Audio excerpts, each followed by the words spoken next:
Football 93, proudly brought to you by Mitsubishi Motors, BP Australia, Carlton and United Breweries, Telecom Australia, McDonald's, Nike, Ansett Australia, Commonwealth Bank, RACV Insurance, Vulcan and Mitre 10.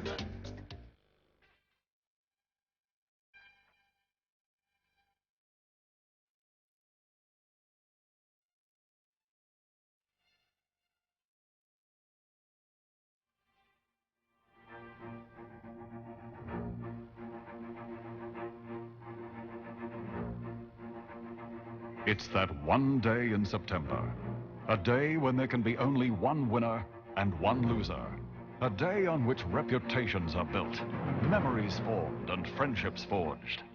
A fighting, furious day when the blood boils, when courage stamps men apart and the superhuman becomes the commonplace. For close to a century, they've been coming to this ground, chasing that elusive premiership pennant. They've written their names in sporting folklore. They've been captured in their finest moments for the generations ahead.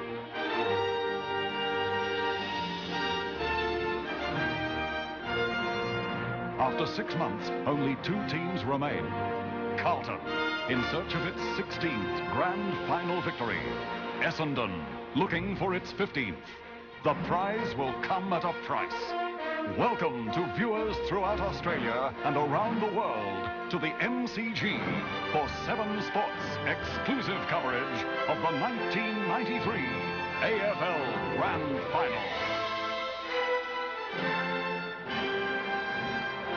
Yes, to the 60 countries viewing around the world, hello everyone and welcome to our coverage of the 93 Grand Final. We're watching the RAAF Roulette in action at the moment, coming across this fabulous stadium. The MCG, of course, the home of the 1956 Olympic Games, and preparing now for one of the great sporting contests here in Australia between the 2 teams who over the past 6 months have shown that they are the best 2 teams in Australia.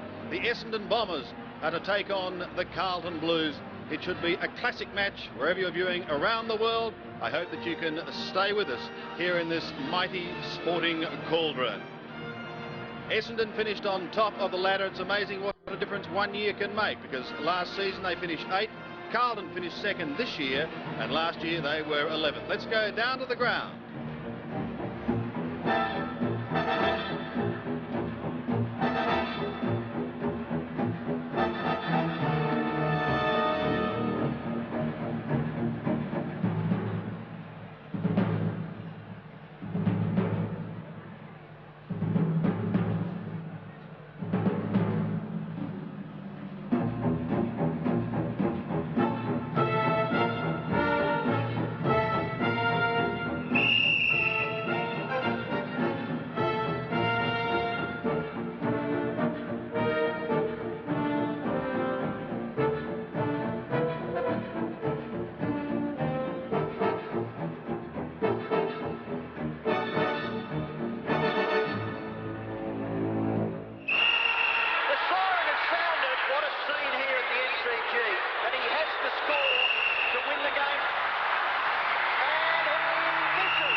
He's made a great return. He kicked 2 goals in the first quarter. Ablett He hasn't got the mark, but I tell you what, watch the goal.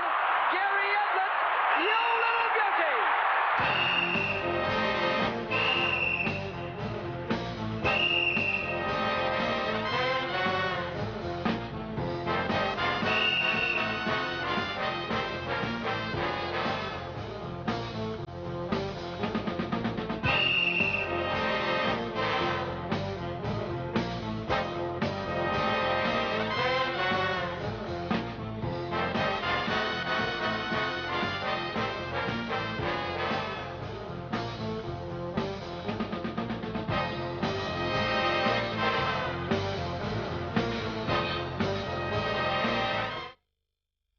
McDonald's Quarter Pounder with cheese is 100% Australian beef. Kraft cheese, Heinz ketchup, McCormick mustard, onions, pickles on a buttercup bun. And when it's served with French fries from Bird's Eye and a Coca-Cola, all for $3.95, it's a Quarter Pounder with cheese extra value meal. $3.95. That's amazing. It's that time. In this Sunday age, we've put together a grand final team that just can't be beaten. First, grand final participants Tim Watson and Justin Madden published their finals diaries, a day-by-day, kick-by-kick insider's account of their respective finals campaigns. Then there's Lee Matthews. If anyone knows what it takes to win a grand final, it's lethal. And as usual, he won't pull any punches. Plus there's a 4-page, full-colour wraparound and our award-winning sports section. The bumper grand final edition. Just another reason to look forward to the Sunday age.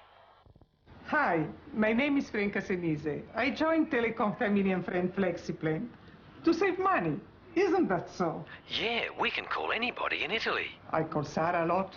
Oh, she's got a bad leg. And a call is only $5 every 5 minutes on weekends. $5 for 5 minutes. I call Marina too. And Stefano? And Stefano! Call 008 052 052 for full details and all conditions. Telecom Family and Friends.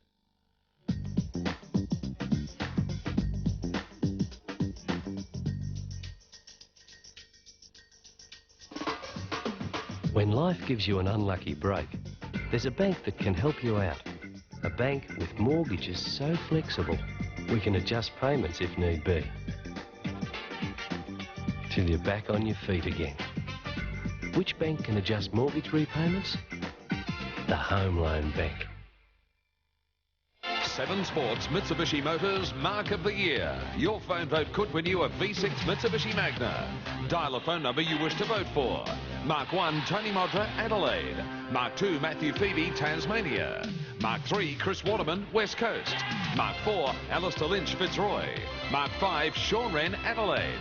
The winner of the Mark of the Year will also receive a V6 Mitsubishi Magna. You have until 4 p.m. today to register your votes.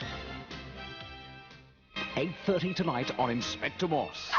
A priest found dead. All seems pretty straightforward. A simple murder. Straightforward, perhaps, but pretty. Or Inspector Morse's most baffling case yet. Nothing was ever proved. Was it a ritual killing? Poison chalice, indeed. Or something more sinister? I wish I knew. Before this case is solved, 5 people will die. It's a murder a minute. The suspense will leave you on the edge of your seats. I know who you are! Inspector Morse, 8:30 tonight on 7.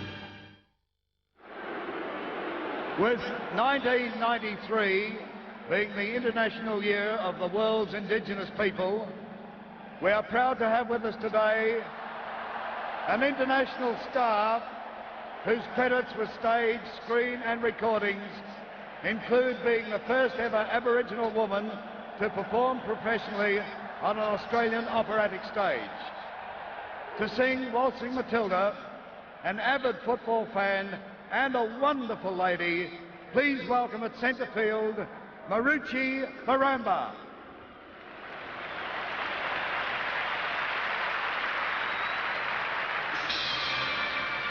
Join in, Aussies, this is our song.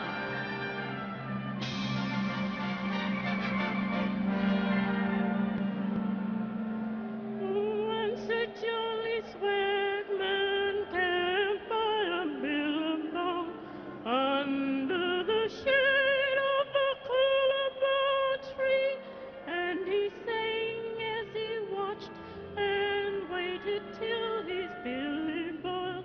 Who'll come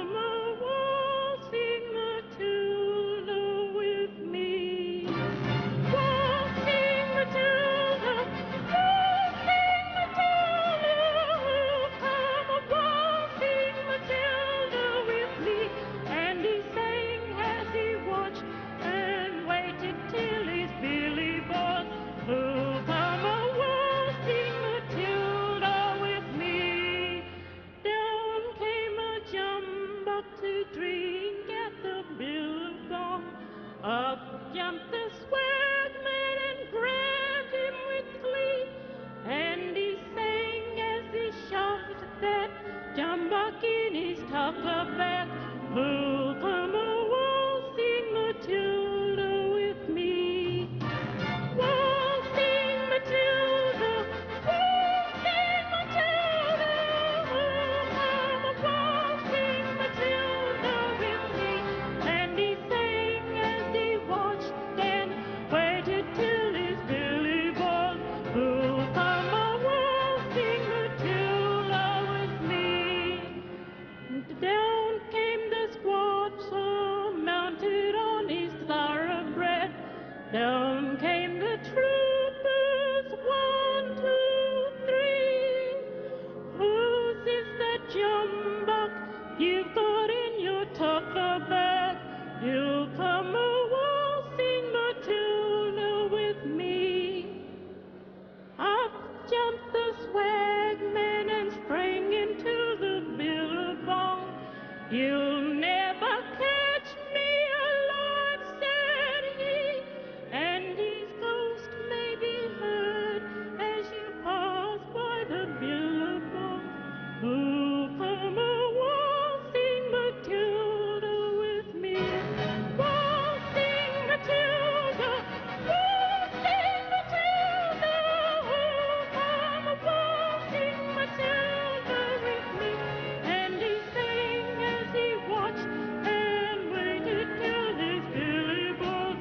Who'll come a waltzing Matilda with me? Waltzing Matilda, waltzing Matilda, who'll come a waltzing Matilda with me? And he sang as he watched and waited till his billy boiled. Who'll come a waltzing Matilda with me? With me, with me.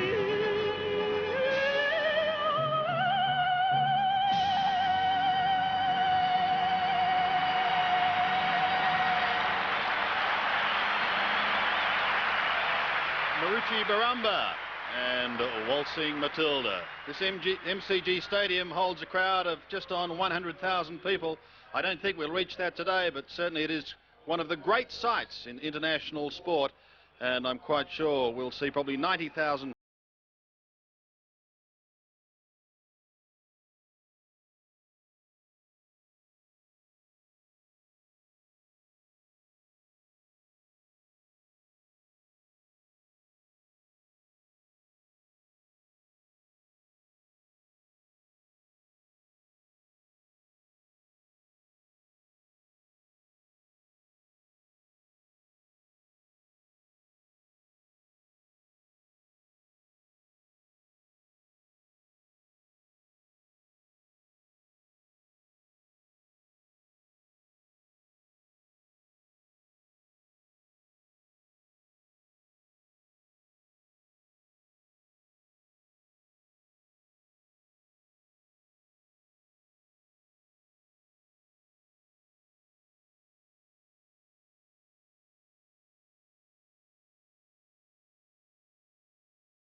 Thank you, ladies and gentlemen and boys and girls. What a magnificent sight. The first time in Australia. Tremendous, tremendous.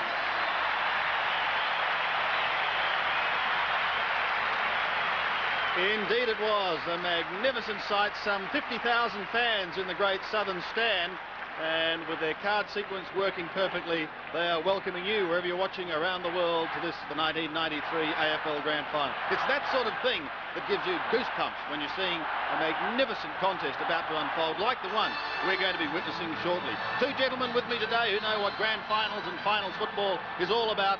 Don Scott and Peter McKenna, two legends of the game. Gentlemen, if that doesn't give you goosebumps, nothing will. Well, really, you've really got to be here, Sandy, I suppose, to experience the build-up, Peter. It is just something that's really indescribable, isn't it? It certainly is, and Essendon with all those young players, and of course Carlton with a number of young players as well.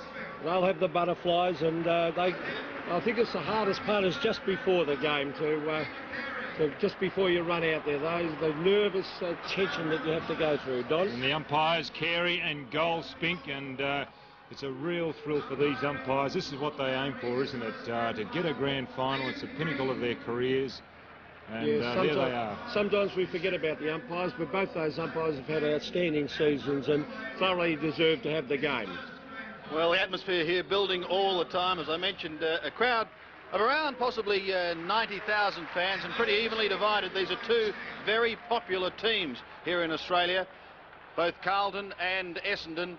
Essendon winning back-to-back flags in 1984 and 85, and David Parkin, the coach of Carlton, tasting success with the Blues in 1981 and 82. But when the players run out onto this arena, that's what's going to be confronting them, and what a lift it's going to give them. There's one of the young boys from the Bombers, Ricky Renshaw, Dean Wallace, perhaps a surprise inclusion. Michael Long was quite dynamic in the preliminary final. Cal Thorpe, and the Bombers are ready, make no mistake about that. And so too are the Blues. The Carlton Blues have done everything right. They won the qualifying final in a thriller, and they've won the right to play Essendon now in this grand final. Gentlemen, let's have a look at the Blues lineup. Well, I don't think it's going to line up like that, Peter. We've got Sexton, who's played on the full back line, named at centre half-back. I think that Silvani will stay there. Mackay, who's been playing well on half-back, I think he'll be down there. Just quickly looking, Alvin may have a tagging job. He's named on the half-forward flank. Welsh named in the forward pocket. I think will line up on interchange. Aythorne and Hogg, who have been named on interchange, they're real tagging type players, defensive type players, and I think they'll get jobs on some of those midfielders for the Essendon side. But it's an interesting lineup. It's a bigger lineup than what the Essendon side has got, especially in the goal-to-goal line. Pete, what do you think? You think the Bombers will spring any surprises? Sheedy's renowned for it. Well, he is renowned for springing surprises. As you look at this Essendon side, the big question mark is, will Dean Wallace play in the back pocket? Will he play at all as Carlton come out into the ground? And, well, they've got a few experienced customers there, but they've also got those young players, as I said. But there's Craig Bradley in the middle of that pack, and he's vital to the Carlton side. As we're still talking about the Essendon side, Wanganeen, the brilliant back pocket player, won the Brownlow medal for this year, will line up in the back pocket, of course. A big job for him, and a bigger job for Dustin Fletcher, a 17-year-old kid, and has to line up on Carlton champion Stephen Kernahan. And what a big job for a 17-year-old schoolboy to be asked of. So the Navy Blues first out onto the ground, up go the blue and white balloons. The atmosphere continuing to build. Their theme song in the background. What a great thrill it must be for these players. Some chasing their first glory. Steve Kernahan, I remember when he came over here from Adelaide as a youngster and had the thrill of playing in 1987 when the Blues tasted success. Michael Sexton's wearing number 14. There is Steve Kernahan, the skipper, with him. Silvani is in the background. And make no mistake, the Blues are out for a big win today, but so too are the Bombers. They haven't had a week's rest during the finals. They had one in the last of the home and away matches. The Blues have had a spell. How do you think that week's rest is going to affect both teams? I think that's vital as far as the final is concerned. It's been a long season. They've been at it through a Foster's Cup series and also their main home and away games, and just to have a break at the critical point is very important, and Carlton have got that advantage. Well, I think this Essendon side is very young and enthusiastic, and I don't think it'll worry them playing those hard games in a row. A big job, no change to either team, we've heard, and Sean Denham in the middle.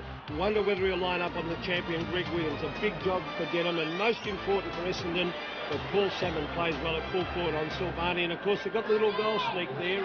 Darren Buick, the first rover, kicks a lot of goals, very, very quick, and of course Michael Long was exceptional against the Adelaide Crows, and well, he's vital to them. Well, the Bombers are coming out now to a mixture of roars and boos. Kevin Sheedy has been the master at Windy Hill for more than a decade. Bomber Thompson took over from the great man Terry Danaher, leads them out. The question is, are the red and black back when it comes to grand final victory? James Hird, one of the baby Bombers, Chris Danaher,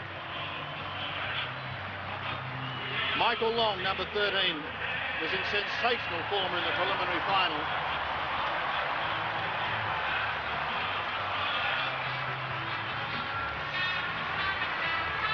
Dean Wallace, a late inclusion coming into this side. Many were surprised at that inclusion as the red and black balloons go up. And I think at this stage, gentlemen, perhaps we should spare a thought for one Carlton player, and that is Peter Dean. He's been such an integral part of the Blues lineup for many a year now, and he's just been unable to shake off a nagging foot injury, and I guess lack of match practice in the end told, Don. Well, there's always going to be stories like that, isn't there, Peter? That fellows that just can't get themselves fit just at the critical stage. Mark Harvey's lucky. He's got himself fit. He's been out for a number of weeks. Dean Wallace gets his chance too. He's been out for a number of weeks too. But he's important because when you look at that Essendon back line, it's a very small back line. Fletcher, the only fellow that's well over the 6-foot mark, and they'll need somebody to help him out down there. Well, they've had some classical meetings, and if we look back just at this year only, 1993 is no exception. Their first meeting was a draw, 132 points apiece. In round 17 at this very ground, Essendon proved too strong for Carlton, winning 104-83. But then, of course, Carlton were able to take revenge in the qualifying final, thus march straight in to today's game with a 2-point thrilling win over the Bombers, 15-10 to 14-14. It was one of the great matches of the year, and I'm predicting today we're going to see another. Stay with us. It's going to be a grand afternoon of sport.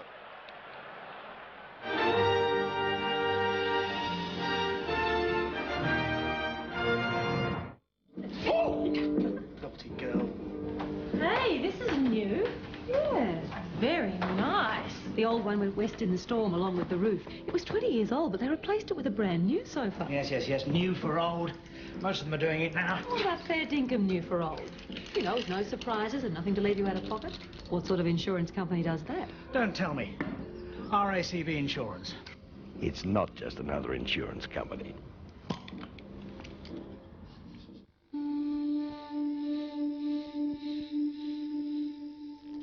How can we get to Nakuru? There'll be a group headed there in about 10 minutes.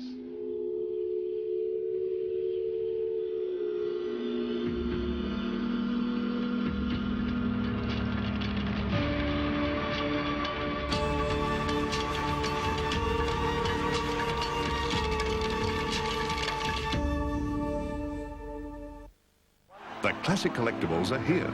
Australian Football Video brings you some of the great moments in football.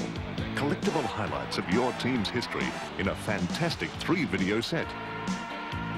The classic matches, classic players, the greatest of goals, the outstanding wins, and the classic clashes. Football memories that are a must to add to your video collection. The Classic Collectibles series, out now.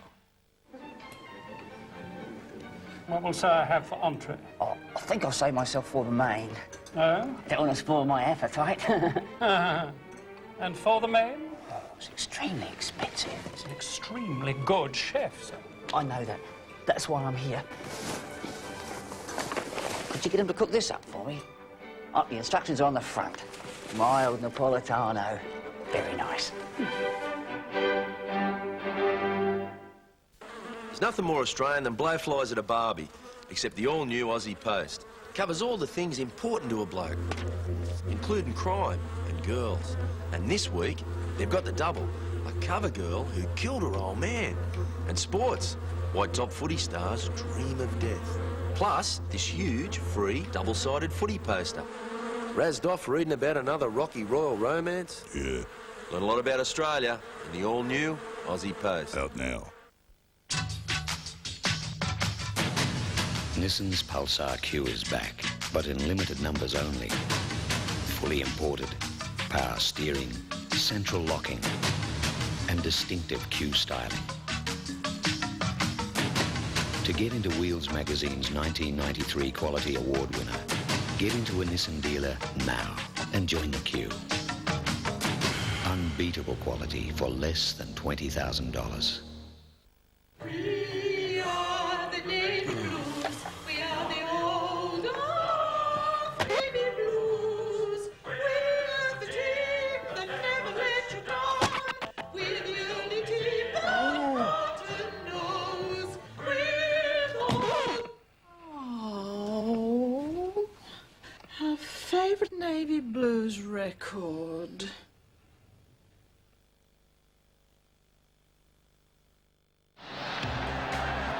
Welcome back to the MCG. I don't think we could have asked for a better day for the 93 Grand Final. It's fine and sunny. We've almost reached our expected top of 18 degrees. No breeze, no goal advantage, and the ground, as you can see in the background, absolutely perfect and quite fitting for the two top sides in this competition. There is one of the key men for Carlton, if not the key man. Big Steve Kernahan, a former South Australian. If he can fire, the Blues could possibly win a premiership. And here's a young man rewriting the history books. What a performer he has been. Gavin Wanganeen, the champion of the competition, winning the Brownlow medal. Joining me behind the microphone this afternoon, Gerard Healy. Gerard, welcome. Thanks, Andy. Great to be here. And former Carlton champ, Ian Robertson. Robert? Well, it certainly is a big occasion, Sandy, to watch the Blues play in a grand final. The last one they played in 1987, and there's a lot of pressure on both sides here. And I think it'll be interesting the first quarter in particular, just to see which side settles down the quickest. Rob, I think the biggest unknown factor here in this game is probably the ability of the Essendon youngsters. There's 8 players out there 20 years or younger, and how they cope with the enormity of the situation this game will determine this game. One of the prominent developments of the game in recent times, Gerard, has been the zone defence. Briefly, how does it work?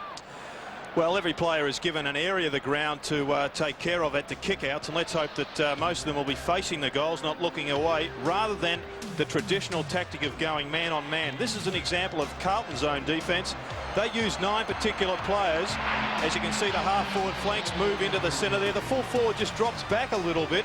The wings move up towards the 50-metre zone, and they try to block out any set plays that Essendon may have, trying to get that all-important kick out from the behind.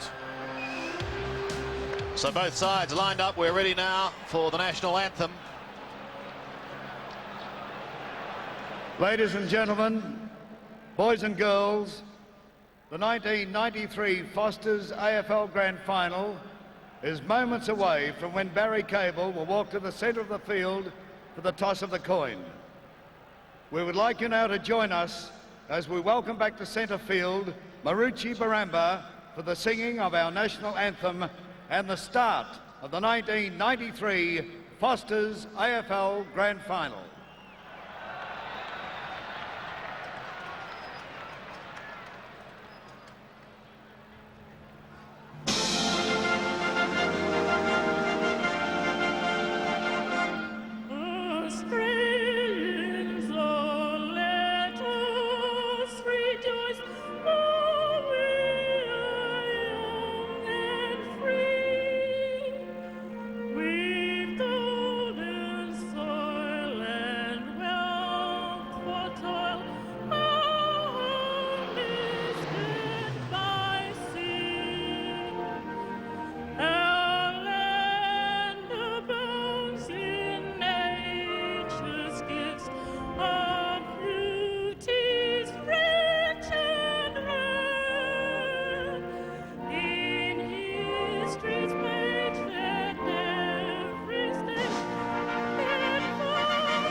One of the great roars in sport following the national anthem. The two sides go into their huddles for the last time before this final commences. We'll have the toss of the coin in the middle with opposing skippers Mark Bomber Thompson and Steve Kernahan of Carlton. Let's go to Bernie Quinlan. Here he is for the toss. Yes, thank you, Sandy. The little champ tosses the coin. Mark Bomber Thompson has called heads. He's won the toss, and Essendon will be kicking to right of screen, down towards the main grandstand. Thank you, Bernie. Barry Cable tossing the coin. He's one of the game's great players of days gone by, a dual premiership player for North Melbourne. Well, each side has some great champions, some marvellous players in their lineups, but I wonder, the key players, surely this man for the Blues is one of them. Yes, Greg Williams, the engine room of the Carlton side has many strengths, almost a complete player. His disposals by hand or foot are magnificent, and his football brain also terrific. Perhaps his only weakness would be his pace and lack of defence. Craig Bradley, his partner in crime, is also a terrific running player. Perhaps the equivalent of Tony McGuinness as the best running player in the game. His 5 goals in the qualifying, or in the second semi-final was the reason they won that game, and he'll have to kick goals if Carlton are to win today. And Gavin Wanganeen, the 1993 Brownlow medalist, well, his anticipation is second to none for such a young player. His balance is terrific. He has a very low centre of gravity. He also takes a terrific high mark. Perhaps his biggest weakness is a little bit loose and backs himself at times when he should man up. So we're just about set to go in the 1993 Grand Final. Powell and Welch on the bench for Carlton. Danaher and Wallace on the bench for the Bombers. There's the siren. The game is underway.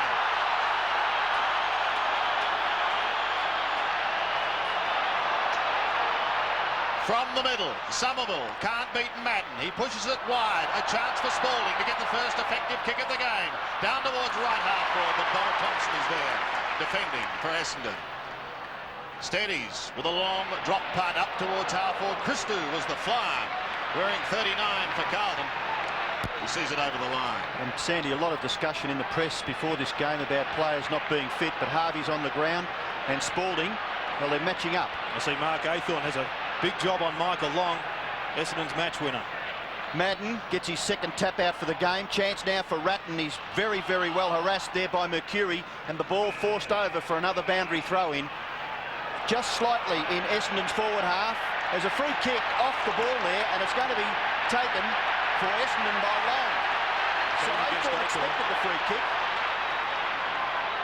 Long's kick, centre half forward. Hannah up high, can't take the mark. Silvani the shepherd, the ball spills free. It's kicked away by Sexton outside the 50-metre area. Running onto it is Masidi with Alvin. Alvin with the experience, but it's taken now by Mercury. He steadies, shoots the ball into centre half forward. There's a scrabbling against Silvani. Certainly the free kick. And Aythorne having a bit of a dust-up with Buick, but the free kick is with Essendon and to be taken by Paul Salmon. Well, Salmon's kicked 4 goals in each of his 3 finals to date. And there was a big scare during the week with him entering hospital on Wednesday for an epidural in his back. A procedure that pumps painkiller and anti-inflammatory into the spinal cavity to try and stop the irritation that's been upsetting his hamstrings. So surely there must be a cloud over his game. But if he can kick this, what a marvellous start. Well, listen to the roar if he does kick it. This place will come down, Millie, Sandy. Always the first goal is such a fantastic atmosphere as Salmon goes for goal. And he's kicked it. First goal of Essendon.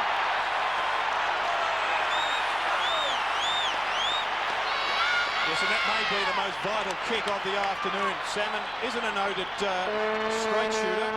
Often gets the jitters in front of goal. But often his record suggests that if he can get that first one through, then he can go on to have a pretty straight day in front of goals. Just looked as if he hooked it a little bit. Perhaps it was brought back with the wind, but got the full result. Confident start by Essendon with 1 goal on the board out of the middle. Madden's kick is partly smothered. Alvin can't get there, neither can Scholl. Ricky Olorenshaw around his body up towards Hurd. Christou the spoiler. Through Calthorpe and O'Donnell it goes. Williams, oh, what lovely touch towards Gleeson. He couldn't take it cleanly. There'll be grand final nerves early on And who can blame them, playing in front of almost 90,000 fans for the ultimate. Free kick to Carlton, held whilst not in possession. Ratton up towards half forward. Into the pocket he goes. Scholl is there. The cry for a free kick. It's not to be. Denham gets the hand pass away to Ola Renshaw. Now they've got a bit of space on the outer side. Mercury on half back. Wanganeen does it beautifully. The Bombers out of stride. Look out! Mark Thompson loses the ball. It spills free. Watson back again once again to Mercury. And finally Ola Renshaw steadies it on half back. He goes up towards Long. Michael Long on centre wing has taken the mark. Surely he'd be too quick and too talented for Athorn. That's a problem area for the Blues. Well, he's one of the most exciting players in the league. Christo again, the flyer. Unable to complete the mark. Gleeson scouting the pack. He's wearing 12. Has it now. Almost throws it out. It goes towards the boundary line. Mackay. What a day it's going to be for this young man. A Woolbuyer from the southeast of South Australia. This is the biggest day of his life. Don't fall in, son. Throw in once again. Salmon and Madden, the two tallest players on the ground. Bradley around his body, going to be very close to the boundary line. Still close to the boundary line, but still in play. Grenville, a little chip. He's giving a little ground and was pushed when he took the kick, so it's going to go back to David Grenville. Another young man who crossed the border, like Bradley, to play football at the highest level. Into half forward he goes. Gleeson got a hand to it out in front of the pack. He's still going. He loses it to Ola Renshaw. This could be very costly as the Bombers go towards full forward.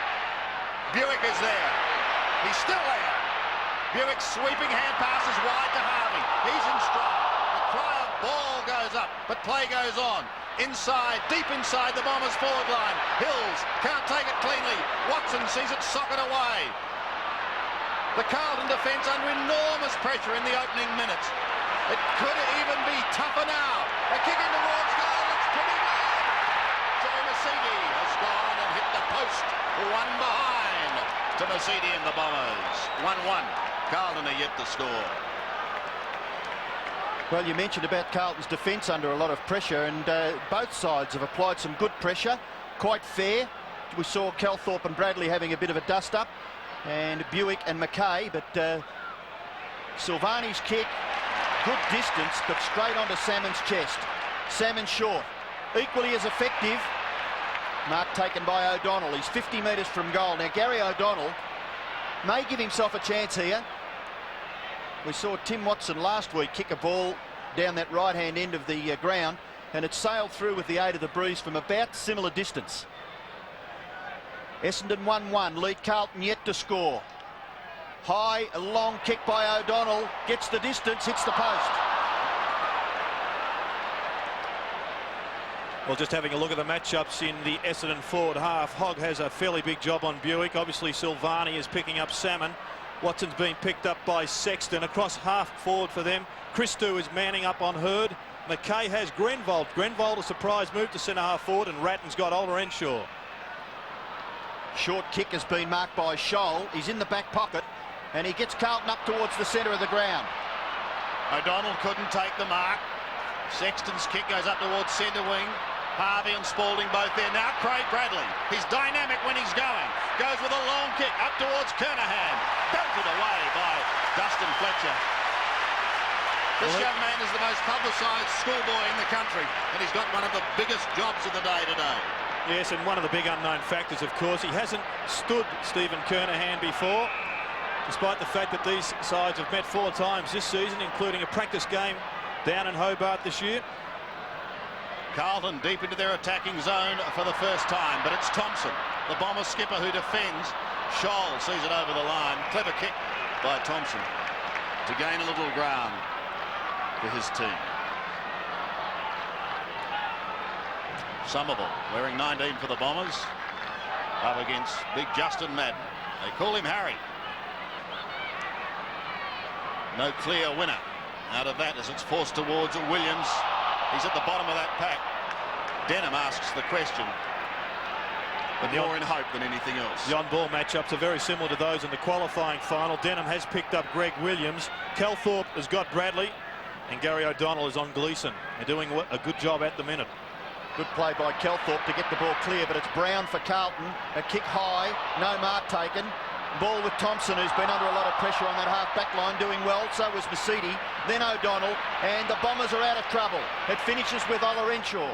His kick is up towards the centre of the ground. No mark taken. James Hurd caught, but he got his kick away.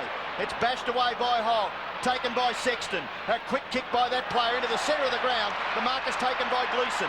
He's looking to handball off. May have held it a fraction too long, but got his kick away, and Kernahan is marked. Very, very important that Stephen Kernahan gets a few early touches, because if Dustin Fletcher, on the other hand, gains in confidence, the job will be hard for the Carlton captain. A long kick, swings away with the breeze, into the pocket. The ball spills, still in play. Down goes Brown. It'll be taken away by Thompson. The only man of the four of them, or five of them, that kept his footing. Off to Harvey. His kick is short, and it's marked by McKay. He'll pump it straight back into within goal-scoring distance. Carlton a chance. Alvin gets his left foot to it. It spills into the pocket, and the mark has been taken by Fletcher. And Greg Williams was fouled at centre-half forward for the Blues, but good news for them, he is up and running. Now the pressure on the Essendon defence towards Hurd on centre wing. Got a bit of a push. The umpire says play on, so Hannah does. Williams was down, but he's certainly not out. Gets the hurried kick and then gets felled after he takes the kick. Again, he's up. 30 metres out from Carlton's scoring zone. Gleeson the only one there. Wanganeen at the bottom of the pack. The Bombers working like a tightly knit unit at the moment. Buick goes up towards Hurd and he takes the mark. James Hurd on the defensive side of centre wing. Up towards the wing. Oh, Grenville was the fly. He couldn't take the mark. The Bombers have the numbers. McCurry can set something up for Long. Clever. Very clever. Michael Long off to Salmon because Silvani charged him. Olorenshaw on 50. Now he's outside 50. Gets clear from 49 metres. Ricky Olorenshaw goes across the face of goal. It's one behind because the second attempt to juggle it was taken over the line by Silvani. This young Scholl has been moved on to Ola Renshaw, and he will have to tighten up a little bit. Ola Renshaw off to a magnificent start with 7 early possessions. Powell and Welsh, we saw on the interchange bench. The kick in by Silvani finds Sexton. He's looking to go to the right-hand side, hesitated just slightly, and then kicked out towards the wing. No mark taken. Bradley runs onto it. He's got some space. He's got a player in support. Williams looking for the hand pass, but he goes straight to the pocket area. Kernahan at the back. He's got it. Not paid. And Fletcher gives away a behind, and the Blues supporters screaming at the umpire down that end of the ground, which is umpire Darren Goldspink, but he is unfazed about that. Well, from first looks, it looked like it was a grab. Perhaps didn't control it at any stage, but true professionalism from Kernahan. Didn't argue with the umpire, just got back onto his position in their zone defence. Fletcher to bring it back into play. Goes straight down the middle. Lovely kick, almost to the centre of the ground. Williams waits at the back, but it's to his opposite number, Denham. In the middle. Now Michael Long. Look at this boy go. Away goes Michael Long. 50 metres out. Still going. 30 metres out. Oh, what play! It may have been touched on the line. No! Right now, when you purchase a pack of BP Visco High Performance Engine Oil, we'll give you the chance to win the same car that won the James Hardy 12-hour at Bathurst. The fantastic twin-turbo Mazda RX-7. But on second thoughts, maybe we should give you the less conspicuous version. Ah, that's better. Win a Mazda RX-7 with BP Visco. Enter now! Stephen Silvani still having something to say to the goal umpire, but there's nothing you can do about it, Steve. The score is on the board, 2-3 Essendon. Carlton just one behind. Did look as if there just was that little touch of a finger on that ball, though. Well, it may have been over the line, Gerard. I suppose the goal umpire in a terrific spot. A bounce in the centre, Madden, but it's kicked off the ground towards centre-half forward for Essendon. Grenville, Bradley has it, away for Scholl. Handball ineffective, Calthorpe gets past. Handball, no, he gets past again. Oops. Forced to kick maybe with the left. He's going to get caught. He could be penalised. No. Christou can't get the ball clear. Now the Blues a chance. McKay away for Heaver. Heaver's little kick gathered by Gleeson, but Wanganeen nearly took it with him.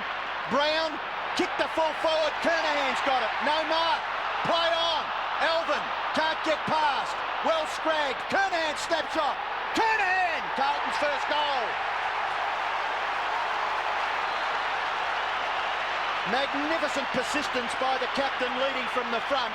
Essendon lead by 8 points. Yes, in the meantime, Tim Powell has come onto the ground. Scholl has come off, and I'd imagine that his job, Powell, would be to tighten up on Ola Renshaw. But have a look at the way this goal is developed. Kernahan scrags the ball, then kicks a scrubber, and in the meantime, we believe that Athorn's number has been taken by the umpire. So he'll be in the book. So the Blues are on the board in the goal scoring department. From the centre once again, O'Donnell twisting and turning, runs into trouble in the form of Christou. Ducked his head at the same time. Hill's got it wide. Essendon through Grenbold, looking to reply. A high kick up towards Salmon.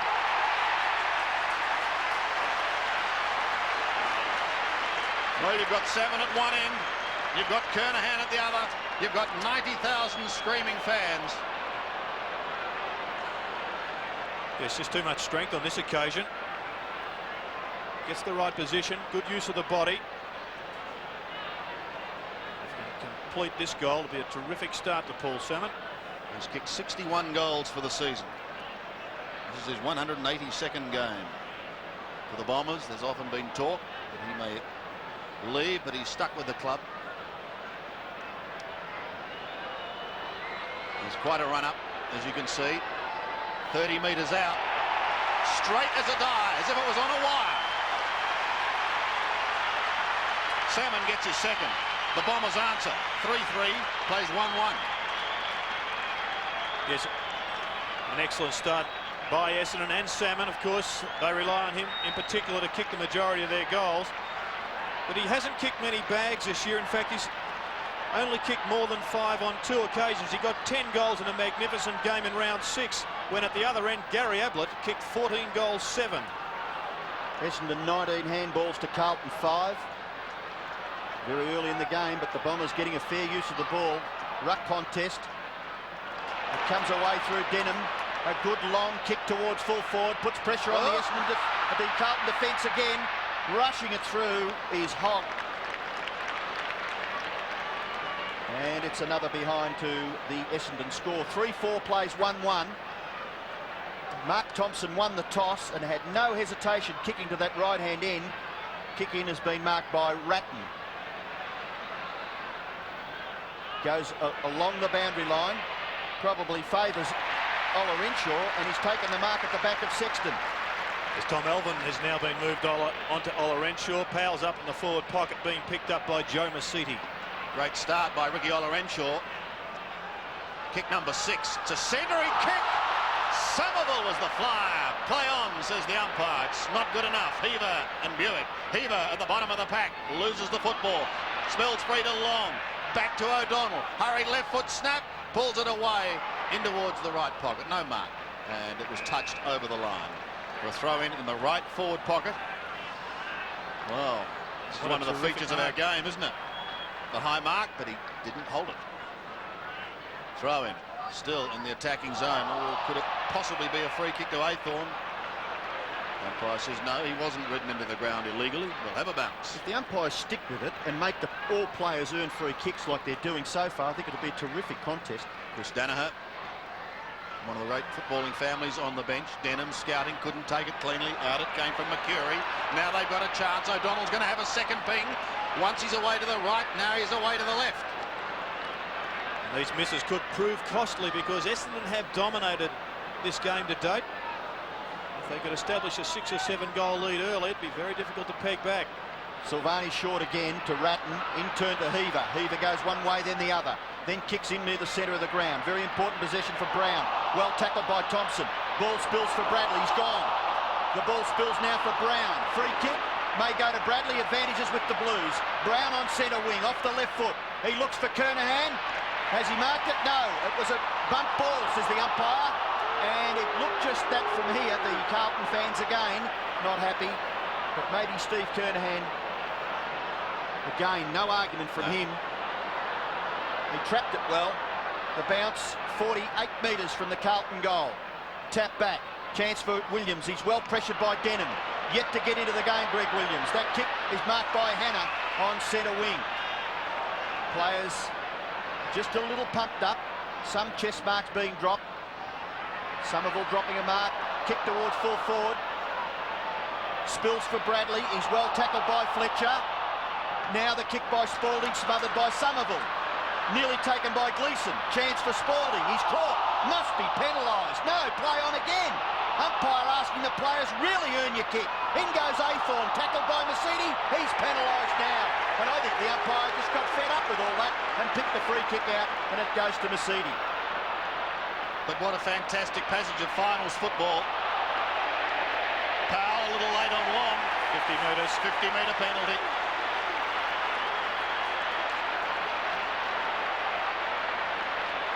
This will bring Michael Long down to centre wing.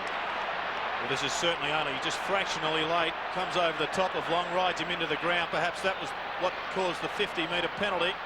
Fairly harsh, though. He sends the Bombers towards their half-forward line, towards Salmon territory once again.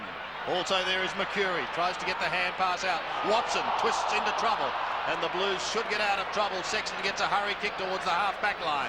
It bounces towards the line, stays in play, however. Hills gets it over the top towards his captain, who goes long with a left foot drop punt kick up towards half-forward. Silvani is there, punched clear by Ratton towards the back pocket region, and eventually taken over for a throw-in by Hogg. If they keep this pace up, there'll be no man standing in the last 10 or 15 minutes. With a wonderful start. 3-5, plays 1-1. Typical of a grand final, however. Mercury pulls a little too far. The Bombers are having their chances, but they're not putting it on the board at the moment. 34 kicks to 27, 25 handballs to 6, and 11 marks to 8, all in favour of Essendon. 9 scoring shots to 2, I think, is also another reflection of how much Essendon are dominating this game. Athorn is at half-back. He goes straight down the middle, in towards the centre. Carlton desperately wanting Williams to get into the game. He's finding it hard at the moment. Brown is taken out of it. The long kick forward is by Joe Mercedes. Silvani, he almost completed the mark. Went for the double fister, but couldn't quite hold it. Christou taps it clear towards Sexton. He loses it to Buick. It's over the line. Unbelievable, that oval ball, isn't it? Why won't it come to me? Why does it keep bouncing away from me? One of the great features of our game, the unpredictableness of the ball. They've been asking that question since the turn of the century. Still no answer. Williams off to Christou. In towards the middle. He wants Brown. Couldn't complete the mark. Thompson working hard, ridden into the ground. Fleeting hand pass by Mercedes comes out to Ola Renshaw, hoping to start something once again. There's that oval ball. Thompson up towards the 50-metre line. Bombers are making a change. Jared Healy. Watson off for Wallace. So Wallace getting his chance. The veteran Watson off for the moment. There's a lovely hand pass to Denham. Denham shoots for goal and pops it through. And he says thank you.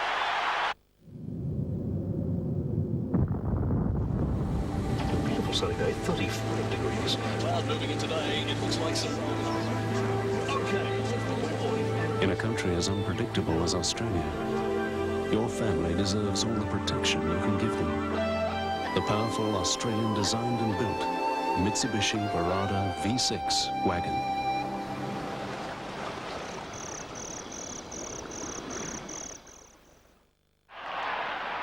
Essendon will get out of the centre again. O'Donnell finishing off some good work, goes long, looking for Salmon.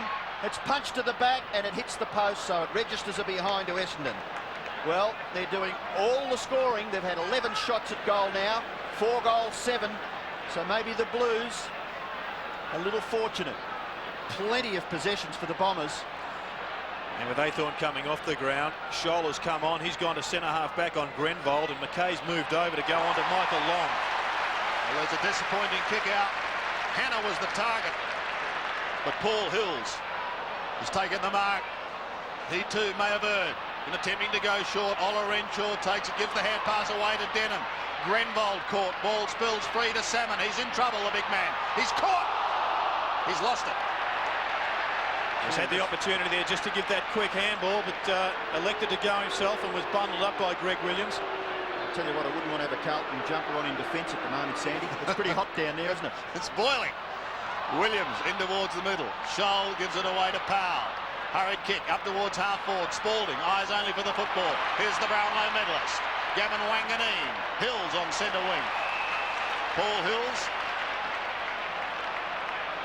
No one on the mark, gives him a chance to steal a few metres.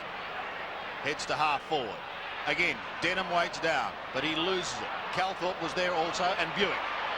Buick uncharacteristically overruns it. Bradley soccers off the ground. Spalding.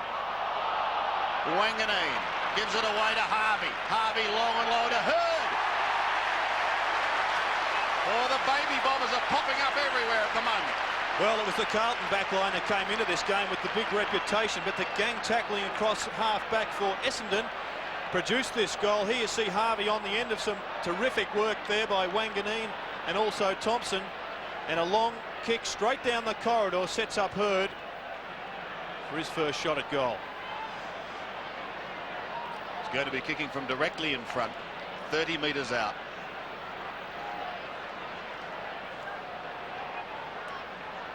Kicked 34 goals in his career, this young man. He's now kicked 35. McDonald's Big Mac is 100% Australian beef. Kraft cheese, McCormick special sauce, onions, pickles, lettuce on a buttercup bun. And when it's served with French fries from Birdseye and a Coca-Cola, all for $3.95, it's a Big Mac extra value meal. $3.95? Mate.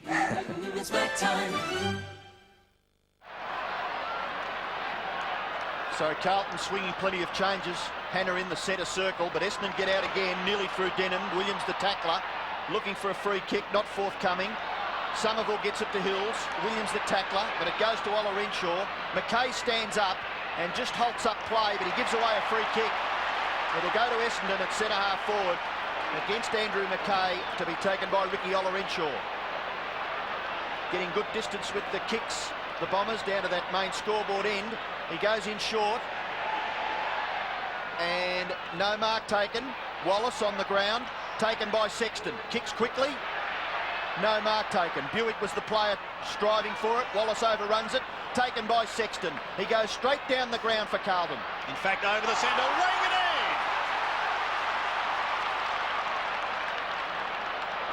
Spalding soccers it clear. It's killed him. Oh, they're looking fantastic at the moment, Essendon. Salmon couldn't complete the mark, had it with the one hand. And Mercury comes over the top. So too does Brett Ratton. As the kick came in from Ricky Ola Renshaw. He has absolutely slaughtered them. 8 kicks and 4 handballs. So is the boy on screen, Michael Sexton. He also has had 7 kicks. As you said, the ball has been down in Carlton's back line quite often this quarter. 30 metres out from the Bombers' scoring zone. Christou harasses and is successful. Off to Silvani. A high kick to the outer half back line. Carlton desperately needing a score before quarter time. Oh, Spalding gone. O'Donnell takes the football. It could prove costly. Thompson gets a bad bounce, but he goes in and retrieves it. Does well. Hills up towards half forward. Denham is there unmarked. Yes, the defensive side of Greg Williams' game being slightly exposed at the moment. Denham just taking the gamble, moving forward, sitting in that hole that Essendon creates so well at centre half forward. We've used a U-shaped forward line in this year's finals, quite revolutionary, and it's working well again today. Well done, Bradley.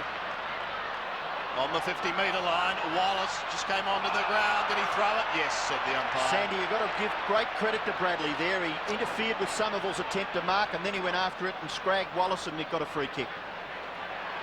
They're going to want a big game from Craig Bradley. He's had 4 kicks. I think they want an improvement from about 18 of them out there at the moment. Bradley's kicking towards the centre. The mark has been taken by Sexton, who Gerard just mentioned has had the football a fair bit. He handballs wide. Chance for Hogg. Long kick by that player. Up towards full forward. Kernahan couldn't mark. Here's a chance for the Blues. Overrunning it was Powell. Heaver the tackler. A great chance for Carlton, goes begging. And Mercedes kicks it over the line on the full. Free kick to Carlton. Short pass, and the mark has been taken by Kernahan, who would only be about If it's 10 metres closer, it must just be 10 metres. 2 minutes left, and the Blues, well, to say they need a goal would be the understatement of the first 28 minutes of this grand final. I think Stu's had a couple of practice shots from this side of the ground too. 5-7 plays 1-1. Here's Kernahan. Shot for goal. Floats with the breeze and registers just one behind. Just while we're up in the Carlton forward line, we haven't had a look at it before today. Powell is being picked up now by Mercedes. Harvey has Spalding. Fraser Brown is being well covered by Thompson. Wanganeen has the job on the row, is in particular Gleeson at the moment. Of course, Fletcher is on Kernahan. Yes, it was Harvey who brought it back into play to Wanganeen, who in turn found Joe Mercedes, just 18 years of age. Marvellous future ahead of that young player. On the outer wing, Mercury. Beaten for it on that occasion. Williams has got to get into the game. In towards Madden. Couldn't trap it. Time running out for Carlton in this quarter. Hills has the chance from the middle. Left foot up towards half-40. Wanted Michael Long, but instead found Gleeson off to Spalding. Now Alvin back towards Gleeson again. He's lost it. Salmon out to centre half forward. Wallace down to full forward. Here's Williams after the kick came from Harvey. He loses it. What a quarter this has been. Greenball. Essendon too strong to full forward. Sexton asked, what did I do wrong? He's now being told. Well, Wallace was good there. Just made sure he was in front and forced the Carlton player to make the error. And well done to Kevin Sheedy. A move that has paid off immediately, and there you can see the infringement was being grabbed around the shoulders. But it all comes about because of the good body work by Wallace. How about the pressure that they're applying just all over the ground? There's not one Essendon player not prepared to do that, just that little bit extra to help his teammate further down the ground. Showing the way at the moment. 12 scoring shots to 3. It could well be 13 effective scoring shots on the side. Well, he's going to just take his time now. At the moment, it's 5-7 to 1-2. Wallace, who came off the bench, and he sprayed that one to the left from behind. So at quarter time here at the MCG in the 1993 Grand Final. Essendon lead after a wonderful first term. 5-8, 38. Carlton, a 1-2-8.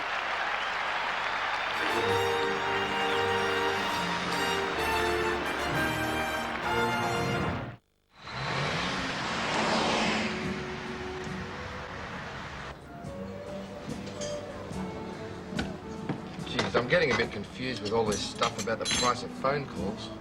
Don't even try to understand it. We went through all of this in the States a few years ago. Over there, one company would offer you a discount and say they're cheaper, and the other one would say, no, we're cheaper. One would offer you a free set of steak knives, the other one would say, look, we'll throw in a free barbecue. But at the end of the day, there wasn't a huge difference, so go for the one you trust for service. Believe me, I know what I'm talking about. You do, Chucky. You do. I do.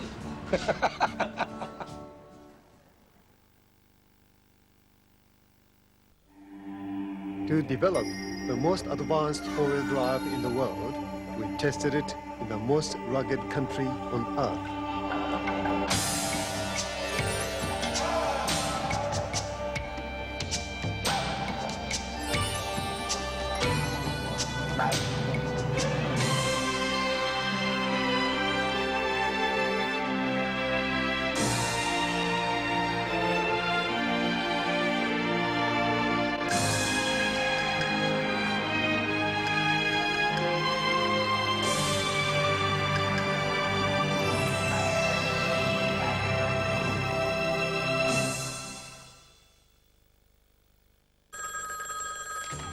You have 20 minutes. It's on. Hailed as the greatest event in the history of television. Bruce Willis, Al Pacino, Schwarzenegger, Michelle Pfeiffer, Pavarotti, Prince Charles, and Burt I could never. Newton. Like you've never seen them before. Brace yourself for the new Philips Matchline G8. The greatest picture you've ever seen. Or Philips give you your money back.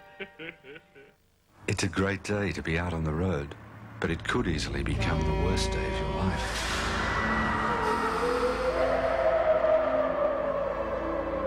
You can't change the situation. But how would you like a second chance to choose your tyres? Can tyres make a difference? Goodyear can.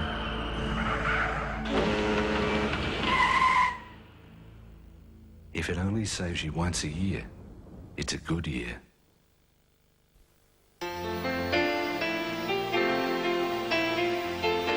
If you're enrolled in the American Express Membership Miles program, every purchase you make with the American Express card can give you Qantas Australian frequent flyer points. So apply for the card and join Membership Miles now and take off on free Qantas flights quicker. To apply, just call American Express on 008 80 2020 today. It's only quarter time, but it's not a pretty scoreboard for Carlton and their fans. Essendon, 5-8-38. If they'd kicked straight, they could have wrapped it up. Carlton, a 1-2-8. Well, throughout the season, which has been very long, some 6 months, many of the highlights have come from the marking department. There have been some beauties, but what we've had to do is to cut them down and find the top 5 to see which one will be the mark of the year. And, of course, it gives you a chance, too, to be involved in some fabulous prizes. Let's have a look at the contenders for the 1993 Mark of the Year. 7 Sports Mitsubishi Motors Mark of the Year. Your phone vote could win you a V6 Mitsubishi Magna. Dial a phone number you wish to vote for. Mark 1, Tony Modra, Adelaide. Mark 2, Matthew Phoebe, Tasmania. Mark 3, Chris Waterman, West Coast. Mark 4, Alistair Lynch, Fitzroy. Mark 5, Sean Wren, Adelaide. There's some marvellous grabs there, and you've got until 4 o'clock Eastern time to register your vote simply by dialing those numbers. Modra, 005560, and then it's 431 for Modra, 432 for Phoebe, 433 for Chris Waterman, Alistair Lynch is 434, and Sean Wren, the Adelaide big man, is 435. Go to it. You've got until 4 o'clock Eastern time. Let's go down to the boundary line and welcome to our telecast 2 former champions of this great game, Bernie Quinlan and Ross Glendinning. Gentlemen, what a quarter by the Bombers. Yes, thanks, Sandy. A fantastic quarter, and the Blues are already in trouble, Roscoe. Yes, David Parker was pretty quiet early, Bernie, but I think he's building to a bit of a crescendo. He appealed to his running players where they were getting beaten around the middle and at the fall of the ball, wanting those players to work harder and not be second to the footy. And then he said to give the opportunities to the bigger blokes, particularly Kernahan. Welsh is coming onto the ground. It looks like Scholl, I think, the player to come off, but he's just appealed particularly to those midfield running players. Yes, well, that's the area they really must lift, but Essendon certainly has matched up very well, especially with Denham playing on Williams. He played a fantastic first quarter. He was very happy with Denham's game. Also, Michael's long game, because he didn't put up with any rubbish from Aythorne, who was taken from the ground. And I think Carlton in a lot of trouble on both wings, and that's been their weakness right throughout the season. Scholl's been taken from the ground, as has Aythorne, and the Bombers looking pretty good at the moment, Roscoe. Bernie Quinlan and Ross Glendinning on the boundary line. Well, one of the highlights, gentlemen, for the quarter was the performance of Michael Long. Yes, it came from a kick-in. Well roved there by Sean Denham. He gave it out to one of the best runners, one of the most evasive runners. I think he may have just gone a little bit too far, but most of all, he was awarded the goal. Was it touched on the line? Yes, and having a look at the stats. Well, Essendon have dominated possession of the game, 91 to 55 for the totals. And you look at some of their players that have had big possessions. McCurry's had 10 and Ola Renshaw has had 12 possessions. The centre breaks relatively even in the middle for Carlton. They've got 3, Essendon 4. So the Blues have the job ahead of them in this second quarter. They desperately want the first couple of goals. Madden wins it, but it's taken by Calthorpe down towards the 50-metre line. Mackay chances his arm. He's still going, the young man, giving it to Hannah. Mill Hannah cops one. He's down behind players. He gave it away to Hogg. Harvey. Hannah's in trouble. Let's just have a look here. A big crunch there from Dean Wallace. And back with the live action. It's O'Donnell who has the football on centre wing. Hannah's still down. They may have to stop this game because he's in that vicinity. The umpire says no, play on. Michael Long bouncing his way into goal. Long kicks and he's kicked it. Well, Sandy, the umpires, surely they've got to be aware that that man's been knocked out. Well, I did say in the call I was surprised that They were allowing it to go on all around it. Well, that's what you've got two umpires for. If one can't see it, the other one should have the vision. However, Michael Long has kicked his second. Well, we saw a monumental comeback from Essendon in the preliminary final where they turned around a 42-point deficit at half-time. The way the Blues are going, they look to be facing the same challenge at half-time. Now, I'm just wondering if this game may be held up now. Well, with the stretcher on the ground, it has to be.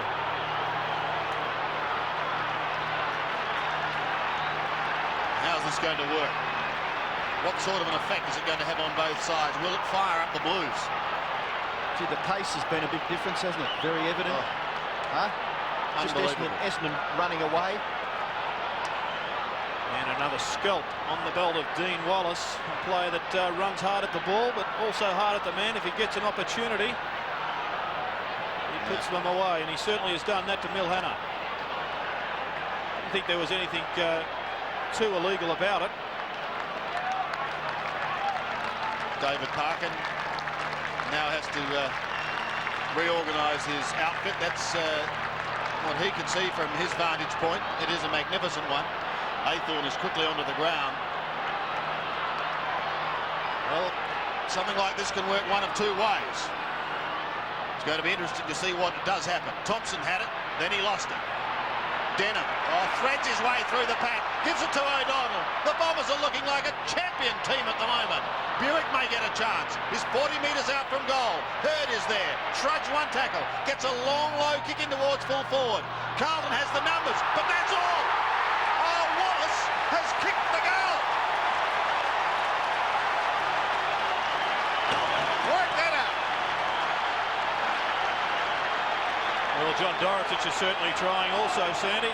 He's not impressed with the situation, and neither are any of the Carlton fans here. This is unbelievable the way this goal eventuated. A quick kick in for full forward by James Hurd. Dean Wallace is 2 against 1, but he gets the lucky bounce and finishes off with a goal. And Mil Hannah, we believe, is, well, he's got his full faculties back anyhow in the hands of the doctor. He's one of Carlton's match winners, and they need all they can get. They certainly need them out in the ground. Well, the character of Carlton is going to be tested now. They trail 7-8 to 1-2. So that's a 7-goal advantage for Essendon, and it could quite easily be a lot more. Gleeson tried to crash his way through. O'Donnell gives away ground. Mercedes has the football. Play on, says umpire Kerry, who had awarded a free kick. Hurd coming into the play. Took a game and a half to just get used to the tempo, but James Hurd now doing well early in this grand final. He's kicking towards centre-half forward. Should be marked, and is, by Mercury. Essendon getting too many easy possessions. Kicking towards full forward. Goes over the top of Wallace. At the back of Silvani. Gets his kick away. It bounces just inside the boundary line and then rolls over. Well, if it didn't, it did now. Taken by Alvin. Only centimetres in that. And down on the boundary line, Mil Hannah's in trouble. Ross Glendenning. Yes, he's actually up on his feet, sitting down now. The club doctor talking to him. He does seem to have his faculties back, as Gerard said. So I think if they really do need him, he could come back onto the ground. That's good news for Carlton fans. Thank you, Ross. They need all they can get at the moment. Gleeson over the line. And Grenvold's been moved from centre-half forward to the half-back flank. He's picking up Rowan Welsh, who now is going into the full forward position, and Kernahan's coming out to centre-half forward. Madden trying to get it down to Williams, who is desperately trying to get into this game. Gee, Denham's been terrific. He's just been a metre away from him at every contest. How his game has changed. Sean Denham, and good to see Hannah up on the boundary line. Wonderful news. Mercury caught one, long. Oh, this is wizardry. Gets the hand pass away. Again, Carlton have the numbers. They collide. Gleeson and Silvani crash into each other. Salmon is there. But in the meantime, the umpire has picked out a free kick, a tackle too high for Adrian Gleeson. Unbelievable the number of times they've run into each other. Alvin, veteran for the Blues, is a short little chip towards Sexton, Michael Sexton, from the back pocket. Up towards centre wing. Steve Kernahan is out there. Hills could have got one high. it could happen that Carlton go Somebody's too player conscious now. Just behind play, Robbo. Somebody for Essendon has been dropped behind play. It is Sean Denham. And Hills has it. He kicks it high. Up towards Wallace. No one able to take the mark. It's close to the boundary line with Hogg and eventually over. Well, now it's interesting because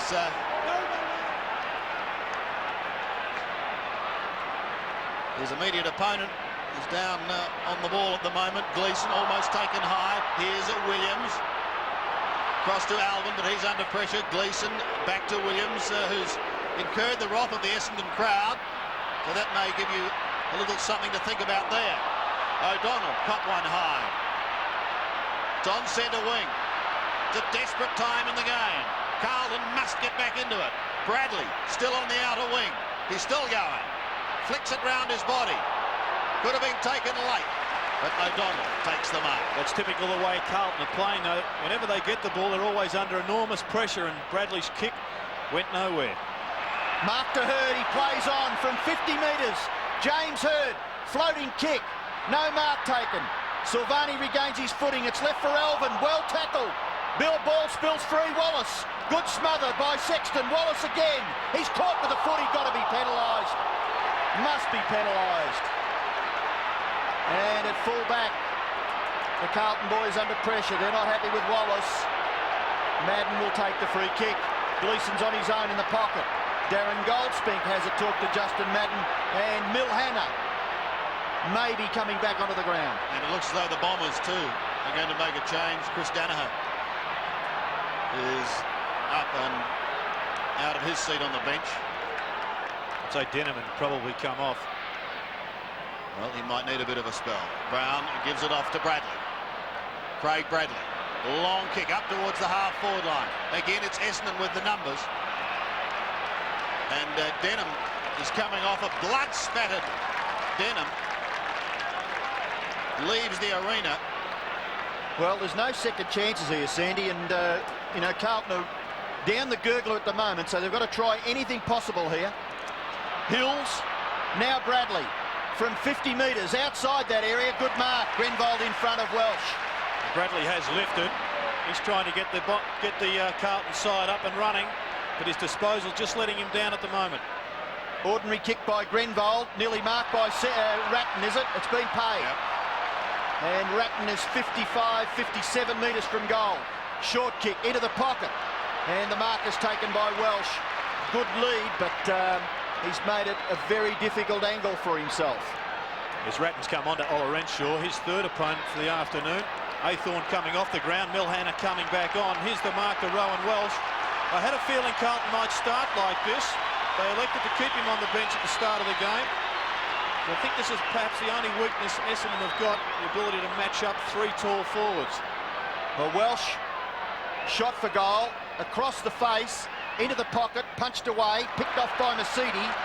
Has a good look down the ground, confident young man, Joe Mercedes, and he kicks pretty nicely in the finish to touch about 65 metres away from the Carlton goal, nearly down to the wing. And Sean Denham, Bernie Quinlan's down on the boundary line. Yes, he doesn't appear to be in any serious trouble, Robbo. The doctor just attending to him, trying to stop the bleeding from his nose, but he doesn't appear to be in any serious problems, as I said, and I think we'll be seeing him back on the ground later on. Thanks, Bernie. Heaver up towards Kernahan, waiting down his pal. Got a hand to it, but that was all. Chris Danaher just come onto the ground. Cross to his captain in Thompson. In towards the middle he goes. Christou tried to do it with the one hand. Could have almost given away the free kick. The umpire letting it go. Buick. Did he have it? No, he didn't, said the umpire. Wouldn't surprise to see Wallace being moved down into the fence to cover Rowan Welsh. Darren Buick. The Bombers are preparing a change. Watson is going to come back out onto the ground. Looks like Grenvold coming off. Danaher sends them deep into attack, but a good mark taken by Bradley. Gave away a lot of height. Craig Bradley from half back. Kicks back towards the middle, but that's straight to the middle. Kernahan very late. What courage by Harvey. But that's what we know this player possesses. Wonderful courage.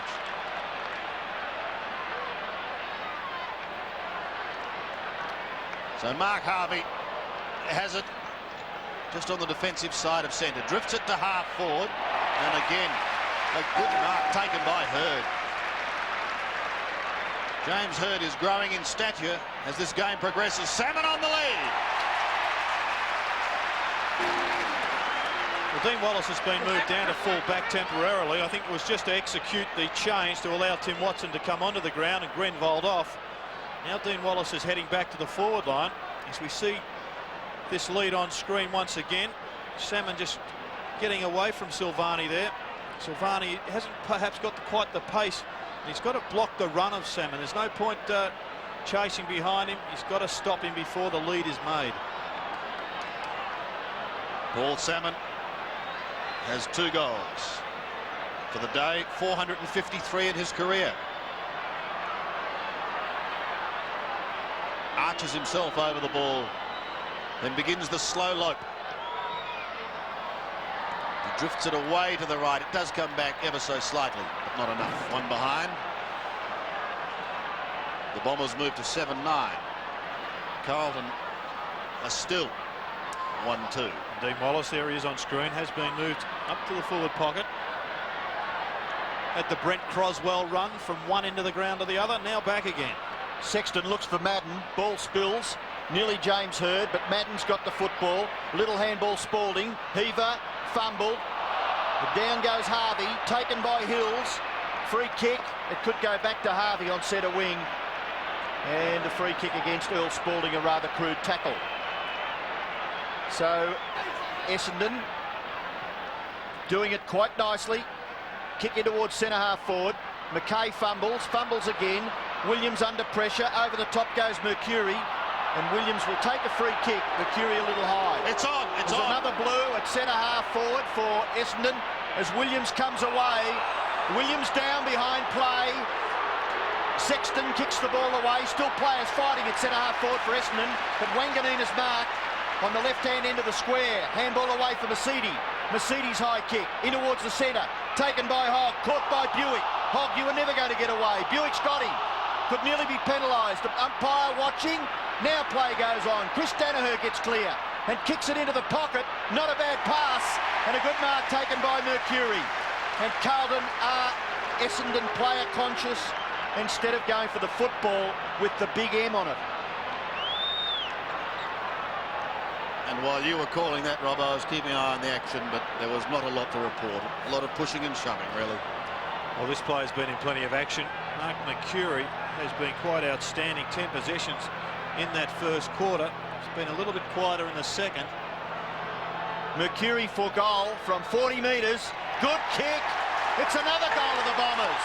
They're 8th. In this Sunday age, we've put together a grand final team that just can't be beaten. First, grand final participants Tim Watson and Justin Madden published their finals diaries, a day-by-day, kick-by-kick insider's account of their respective finals campaigns. Then there's Lee Matthews. If anyone knows what it takes to win a grand final, it's lethal. And as usual, he won't pull any punches. Plus there's a 4-page full-colour wraparound and our award-winning sports section. The bumper grand final edition. Just another reason to look forward to the Sunday age. Spalding's gone down to full back to pick up Salmon. Finally, Silvani has been moved forward. Carlton are going to have to make a lot of changes if they're to get themselves back into this game, but most of all, they've got to get some run and some win out of the centre.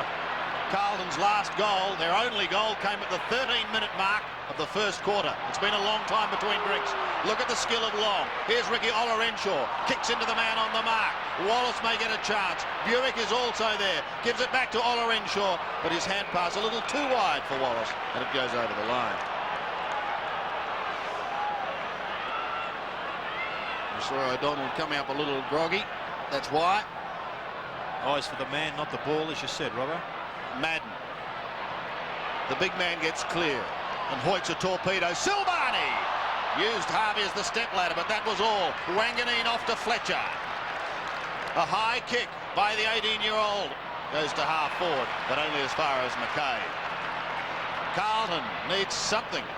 But where are they going to get it from? Albin's kick is wide towards Bradley, who's lifted in this term. Hills is with him, and together they send over the line.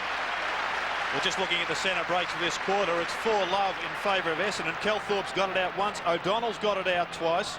And Harvey, coming off the half-back line, has also penetrated the centre.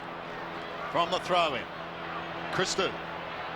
With him, Hills. Ola Henshaw, he has been dynamic. Speaking of dynamic, Long. Hannah.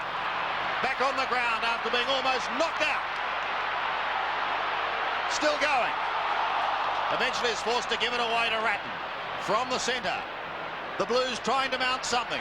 Kernahan has it thrown out of his hands. Thompson heads for some safety. It's over the line on the outer side.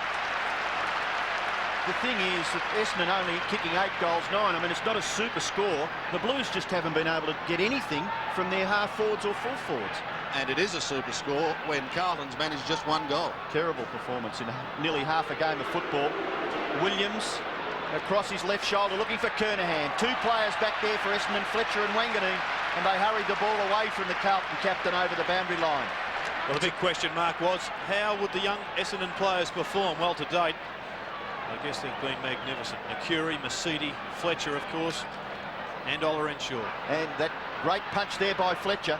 Brown's kick. Fletcher nearly took the mark. He'll be quite happy to see it over the boundary line. Dustin Fletcher might have a graze or 2 on his knee as he falls quite near a hard area where the tractors come onto the ground there. Boundary throw-in. Fletcher doing the ruck work against his immediate opponent, Kernahan. Handball away to Williams. Williams looks further afield. The kick, it's been smothered off the boot. Taken by Powell. He handballs to his own advantage. Over the top. Welsh stumbles. Go at it hard. He does. He stood up. Tried to get the hand pass to Powell. Brown is caught. In goes Somerville. And the Carlton players appealing for the free kick. And on this occasion, umpire Goldspeak says, Tim Watson, you had every chance to get rid of it. And Ricky Ola Henshaw there. In goes Somerville. Whoa. Let one fly, didn't he? The free kick is with Welsh, and he must kick this goal. He's about 35 metres out. And as I said, Robbo, their only goal was scored at the 13-minute mark of the first quarter. Well, it's been a fantastic performance so far. We've gone under 10 minutes. Welsh goes for goal. It may just sneak through. It is a goal. Oh! Naughty girl. Hey, this is new. Yeah, very nice. The old one went west in the storm along with the roof. It was 20 years old, but they replaced it with a brand new sofa. Yes. New for old. Most of them are doing it now. What about fair dinkum new for old? You know, with no surprises and nothing to leave you out of pocket. What sort of insurance company does that? Don't tell me. RACV Insurance. It's not just another insurance company.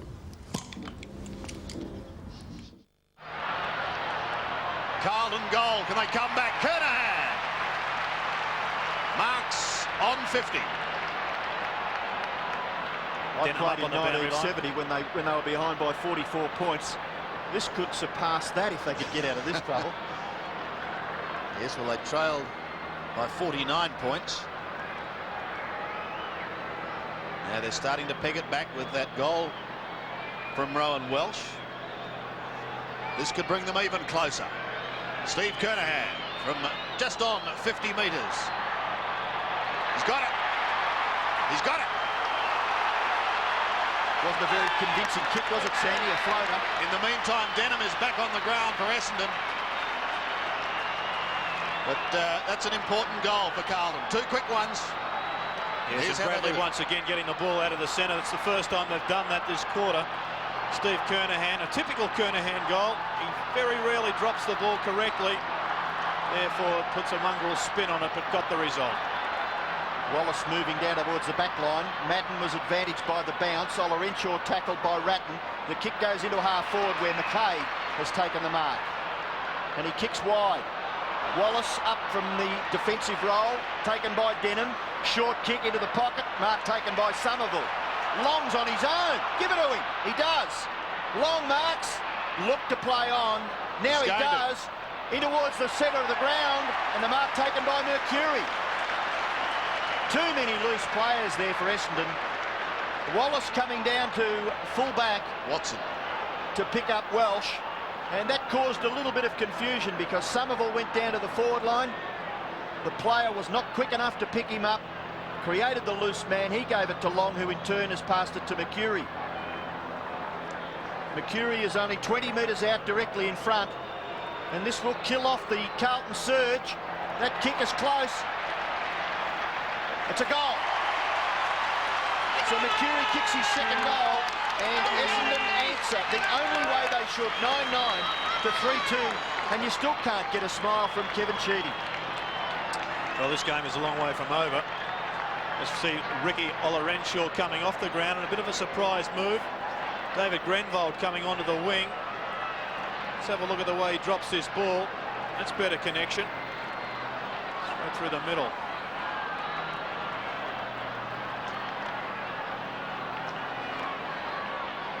From the Bomber bench, we go to the centre action once again. Williams whips it out for Carlton. Up towards half forward. Heaver. He's been one of their goal kickers, but he can't get into this game today. Calthorpe gets the hand pass away. Wanganeen has been very steady.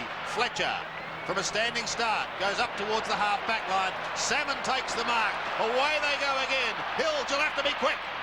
He is with a high kick up towards Somerville territory. Sandwiched between two Carlton players. Bielik. Look at this!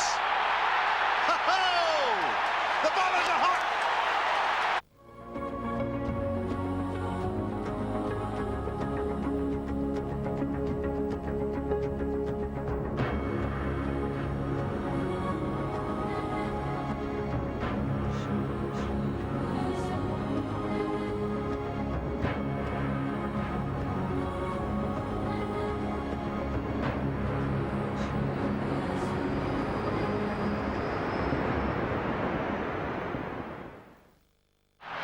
Well, that was a terrific kick by Buick to register Essendon's 10th goal. 7 minutes left in the first half.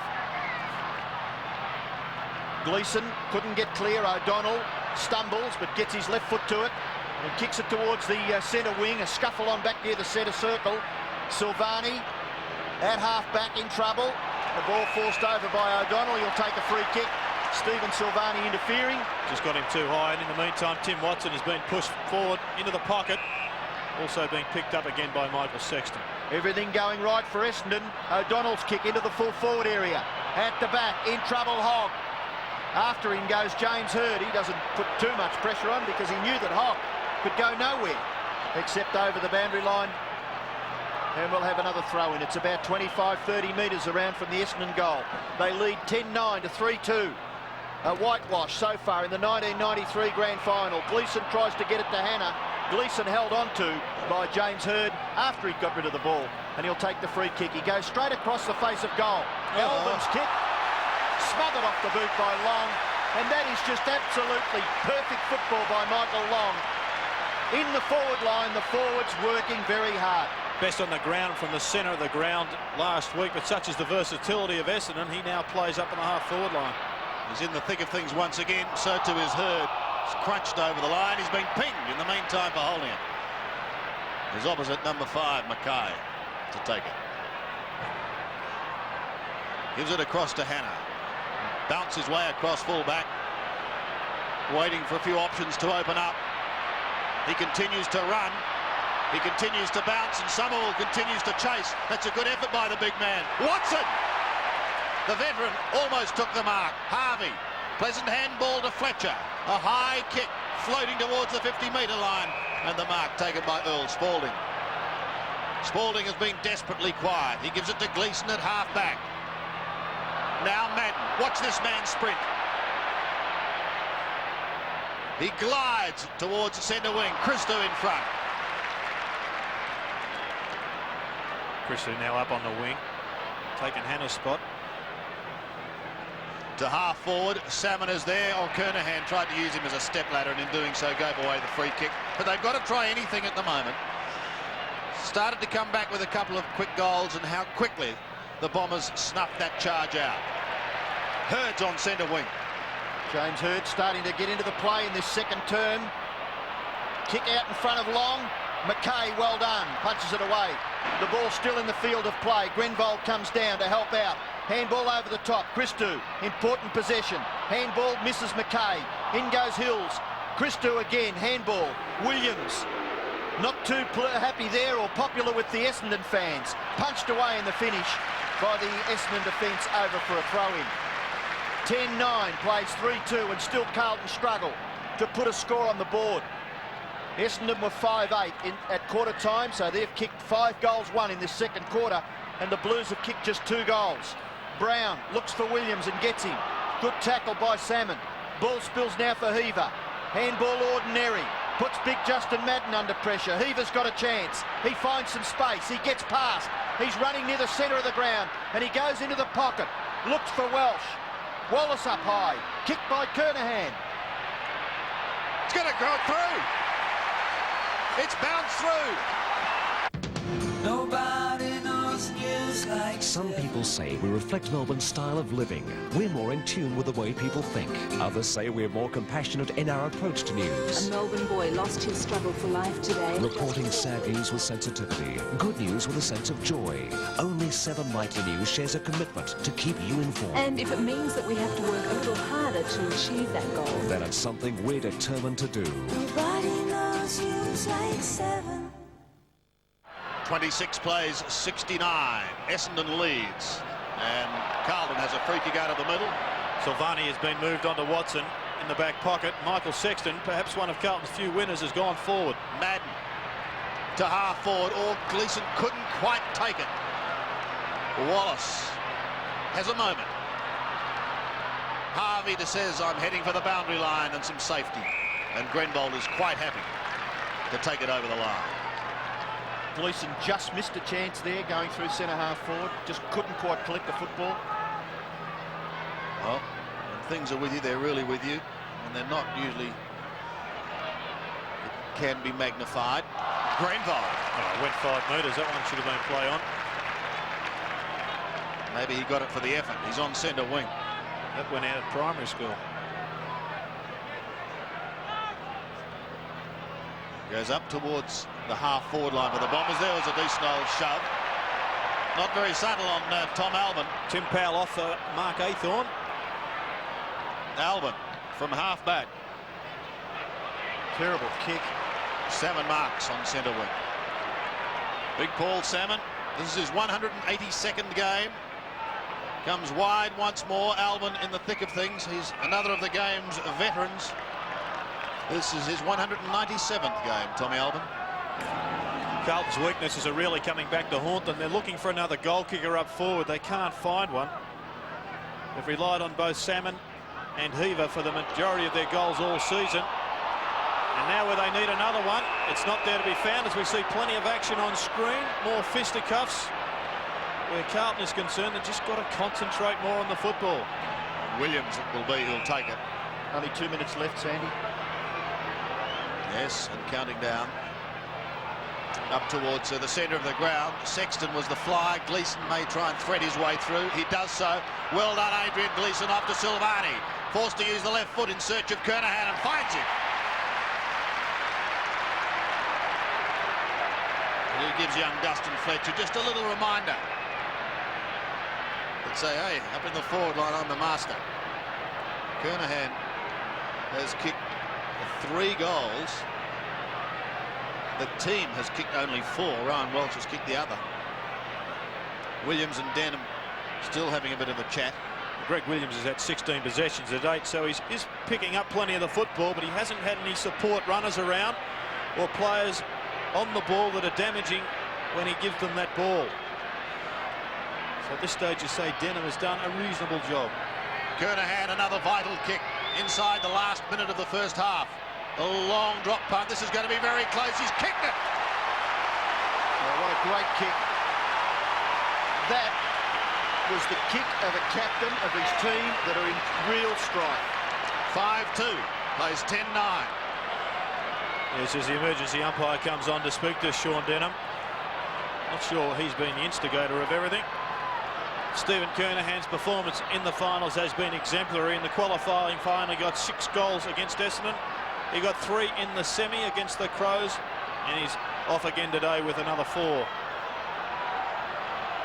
So the bounce back in the centre. Madden goes early. Salmon is in there. Chance now for Essendon. Grenvold's little hand pass. The kick goes in towards left half forward, so that may be the last passage of play before half-time.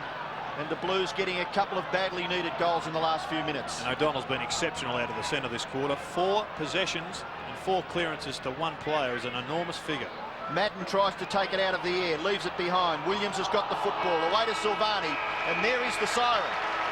So at half-time in the 1993 Grand Final, the young Bombers have led from the front. They lead 10-9 to 5-2, and Greg Williams and Sean Denham have had a tremendous battle. And Essendon, at this stage, Sandy, looking pretty good. Yes, Robbo, the Bombers kicked 5 goals in that second quarter. Carlton did come back. As we have a look at Williams and Denham, it's a grand final, boys. Carlton booted 4 goals in that second quarter.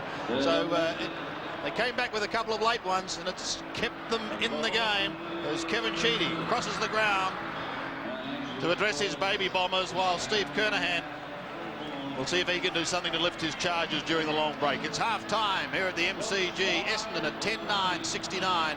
Carlton a 5-2-32.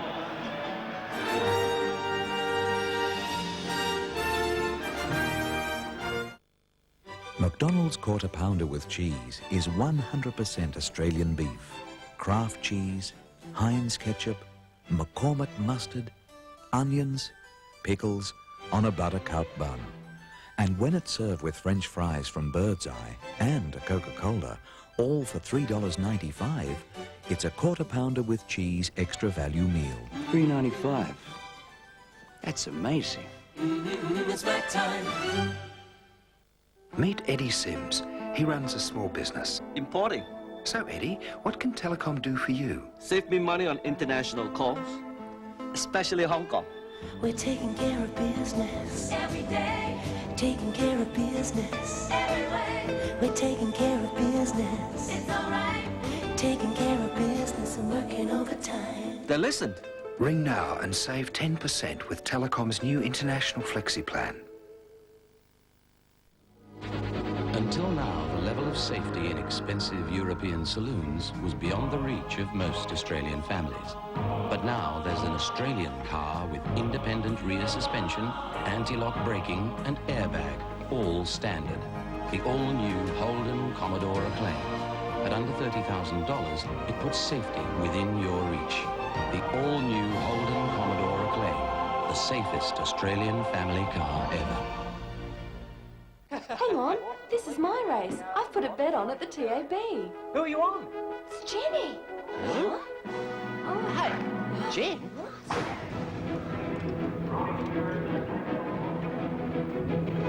Go, Jenny. Come on. Yes.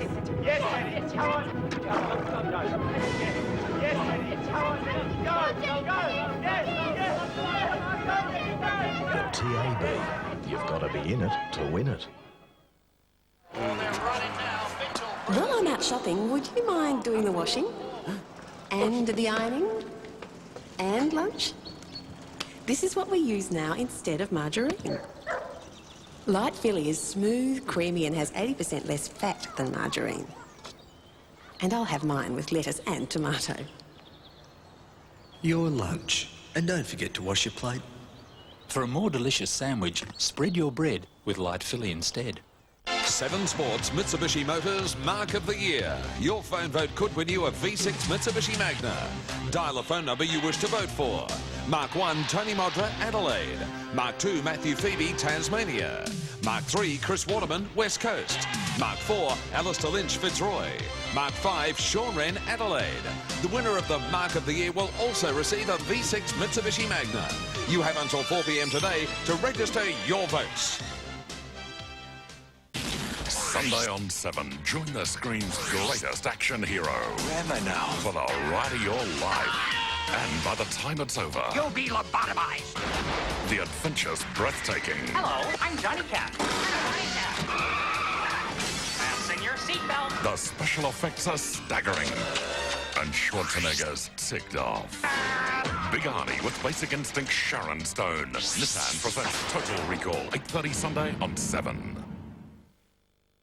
It's half-time here at the MCG. Essendon a 10-9-69. Carlton a 5-2-32. We must never assume, gentlemen, but Donald, have the wheels fallen off the Carlton machine? Well, I thought so halfway through that quarter, Peter, but we saw an example last week of Essendon getting up over Adelaide. I cannot or find it very hard to pick good Carlton players, so that's indicative of maybe they can get up. They've just got a lift. Well, there's the Essendon Rooms. I think they're far too youthful, and they've been first to the ball and very, very quick. Well, that's the important thing, isn't it? I've said all year that Carlton lack pace, and that's been found out today as we have a look at the match stats. The first thing is they're first to the ball, Essendon, and they really are harassing Carlton as we quickly go through those stats, and they should be dominated as far as possessions go, and they are by Essendon.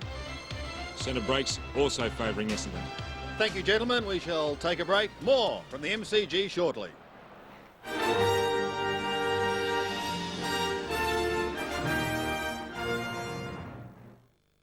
Right now, when you purchase a pack of BP Visco High Performance Engine Oil, we'll give you the chance to win the same car that won the James Hardy 12-hour at Bathurst.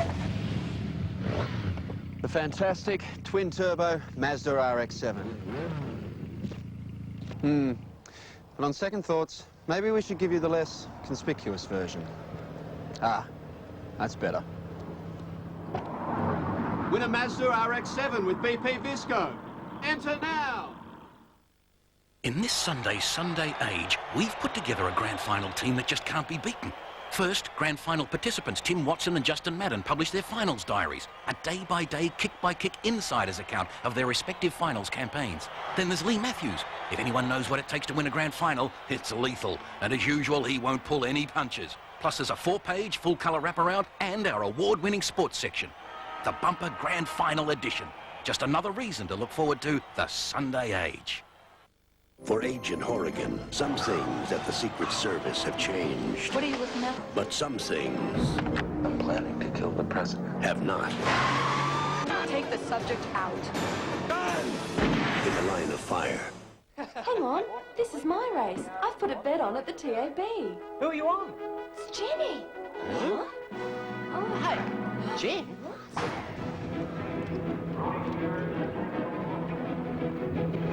Go, Jenny. Come on. Yes, Jenny. Come on. Yes, Jenny. Come on.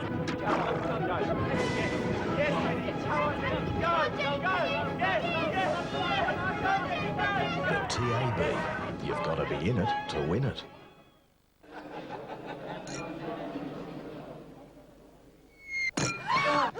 Sorry. It's a bit wet over there. Bit wet over here too. Let me get some drinks. No, let me. Waiter, drinks all around. Well, if we're going to make a party of it, let's nibble Nobby's nuts.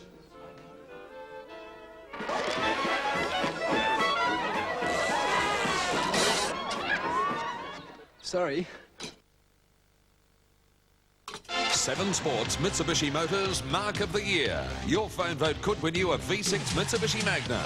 Dial a phone number you wish to vote for. Mark 1, Tony Modra, Adelaide. Mark 2, Matthew Phoebe, Tasmania. Mark 3, Chris Waterman, West Coast. Mark 4, Alistair Lynch, Fitzroy. Mark 5, Sean Wren, Adelaide. The winner of the Mark of the Year will also receive a V6 Mitsubishi Magna. You have until 4 p.m. today to register your votes. Sunday, a bus ride through an animal paradise. See how pets can be good for your health. Pat your puppy. And the jockey who's given a home to the horses he loves on the most wonderful show on television. Talk to the Animals, 6:30 Sunday on 7. He was a defenceless old man living in Camberwell. His wife and daughter found him bashed to death. A vicious, cowardly attack. Victorian police need your help. Join Ann Sanders on Australia's Most Wanted, Tuesday, 8:30. It's really big news on 7. It's not how you made for it. They're back, and this time they mean business. Let's do a bit of work on that neck. An all-new season of Full Frontal presented by Fast Forward, 8:30 Thursday on 7. Welcome back to the MCG. 1993 is the year of the Indigenous people. Let's now view some Aboriginal artistry.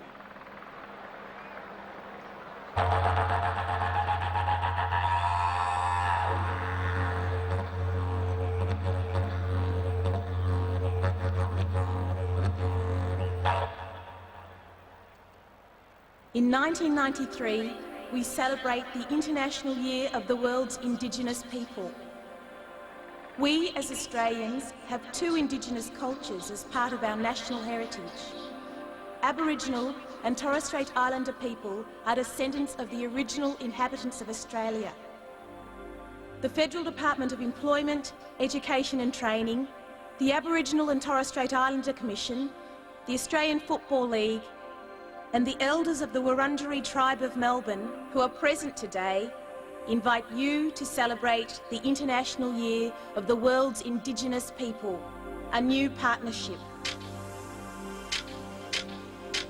Budum Narakundi Yata Kalan Maranda, Namaji, Bawongi, Yirman Murakulundura, Umanjika, Ngambrai Murigruk Marani Ganagana Wurundjeri.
Cockatoo fly with a cootie crows, Jamo singing, little wolves.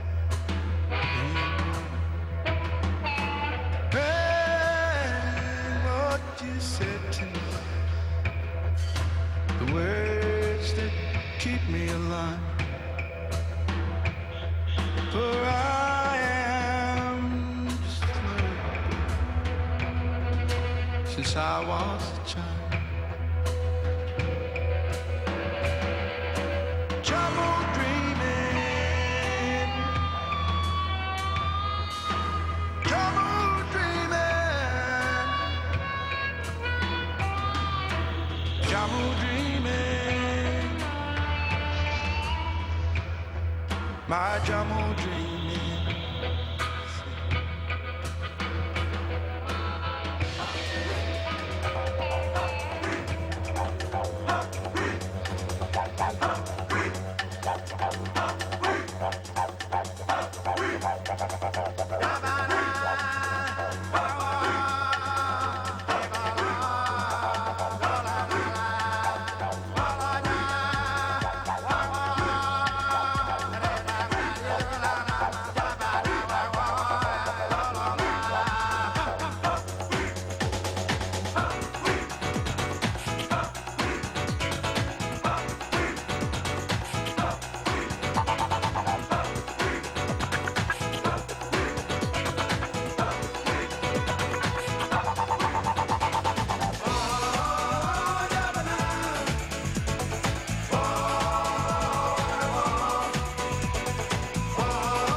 much deeper than our priceless land. But promises can disappear, just like writing in the sand. Free, yeah, free now, free, yeah, free now.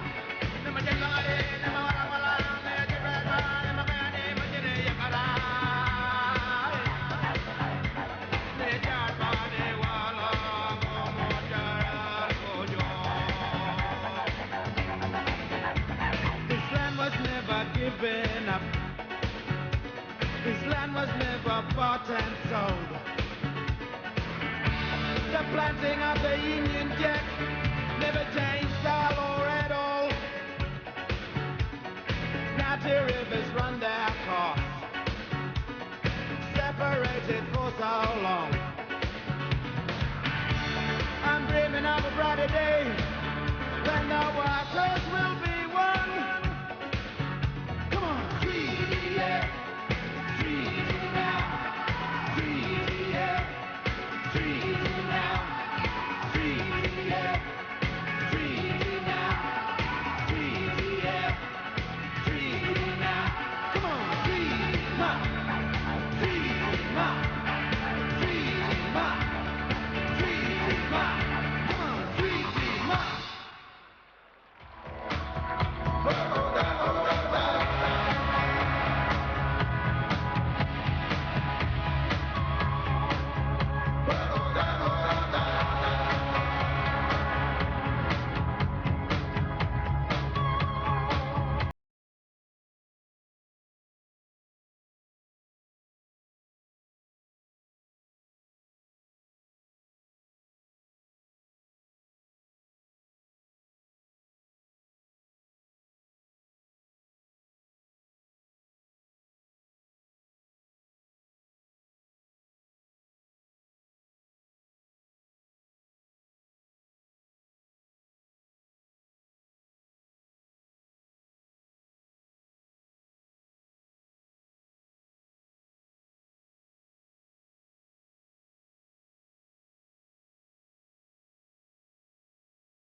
The Torres Strait Islander flag features stripes of green for the land and blue for the sea, divided by black lines representing the people of the Torres Strait. The white durry is a traditional headdress of Torres Strait Islanders, and the five-pointed white star represents the 5 island groups.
in this International Year of the World's Indigenous People, and as a symbol of our new partnership, we invite all Australians to congratulate Sydney on the Olympic Games for the year 2000.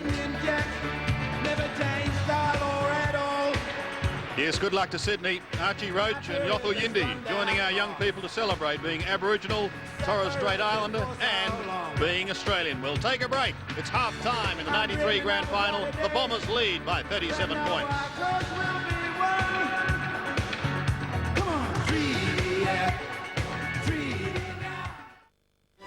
McDonald's Big Mac is 100% Australian beef. Kraft cheese, McCormick special sauce, onions, pickles, lettuce on a buttercup bun. And when it's served with French fries from Bird's Eye and a Coca-Cola, all for $3.95, it's a Big Mac extra value meal. $3.95? Mate. It's Mac time. That one and that one? How may I help you? I'll try these. It's great. Good colour. Perfect. It's good fabric. Hard to tell. They're the ones. Football record video. That must have snuck in by the proverbial woof deep. It's a tie. It is a tie. There's the silence. And here's Gary. He's caught. They're going nowhere. Time out. The silence sounds. Oh, what a game. Look at Kevin Sheedy. Punk rock? Classic rock. Money! Bedrock. Classic rock. Scotch on the rocks. Classic rock. Rock bottom. There's all kinds of rock, but only one station in Melbourne plays great classic rock. The Fox. Why did I choose the new Falcon? For the power. For the handling.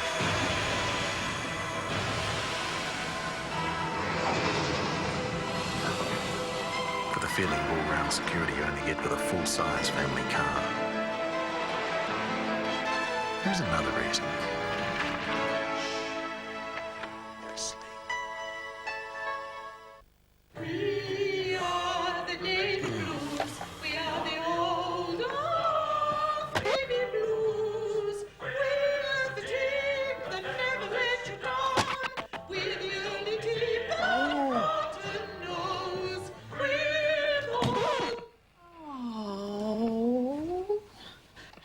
Favourite Navy Blues record.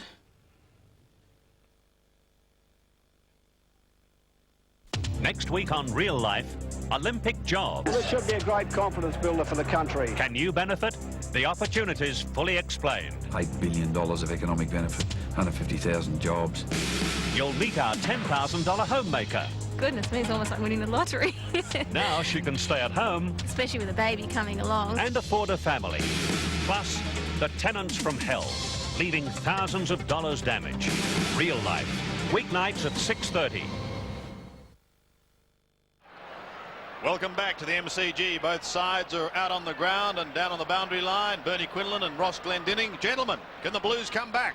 Yes, thanks, Sandy. Well, I think it'll be a very tough task from here. Roscoe, I think if Kernahan's not kicking their goals on the forward line, where will they get their goals from? Well, the support's just not there, Bernie, at the moment. They've had to move Spalding down to full-back to cover the tall Essendon forwards, and therefore they've left that gap that he's filled very nicely this year at centre-half forward. Makeshifting there is going to make it very difficult, so they need more, obviously, from Heaver, who's been their other good goal kicker burn throughout the season, and Welsh, naturally enough, needs to lift as well. So they're the options. They can't rely on Kernahan as they have done for the last 3 or 4 years. What about midfield, Roscoe? The wings, they seem to always take the wings off. As soon as something starts going wrong, Scholl's off the ground, they switch Fraser Brown around, Fraser's off the, Aythorne's off the ground. Where do they improve in that area? Well, Fraser Brown's one player, but I think really should be able to lift. He's not done a lot, and he was quiet in the other finals they played in. And I think they also need a great lift from Williams again to get that steadiness through the centre. Perfect. We'll see what's going to happen in the second half. Thank you, gentlemen. Essendon at 10-9, 69. Carlton, 5-2, 32. A margin of 37 points. Hannes at it again with Hills as the siren sounds.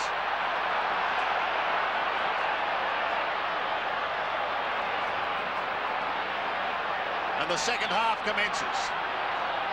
Carlton desperately wanting the first couple. Bradley wants someone going past, and he's got Williams up towards Kernahan territory. Fletcher tries to swipe it wide. It comes to the Brownlow medalist in Gavin Wanganeen, and he gets a clever little kick that spins the way he wanted it to. Lovely. And here's the fight developing on screen. And Carlton certainly need a lift from their top 6 players. Essendon are more talented overall, but Carlton perhaps the most talented individuals on the ground. Athorn's kick only as far as Dustin Fletcher. Hard to believe this young man is just 18 years old. He goes short and finds Somerville.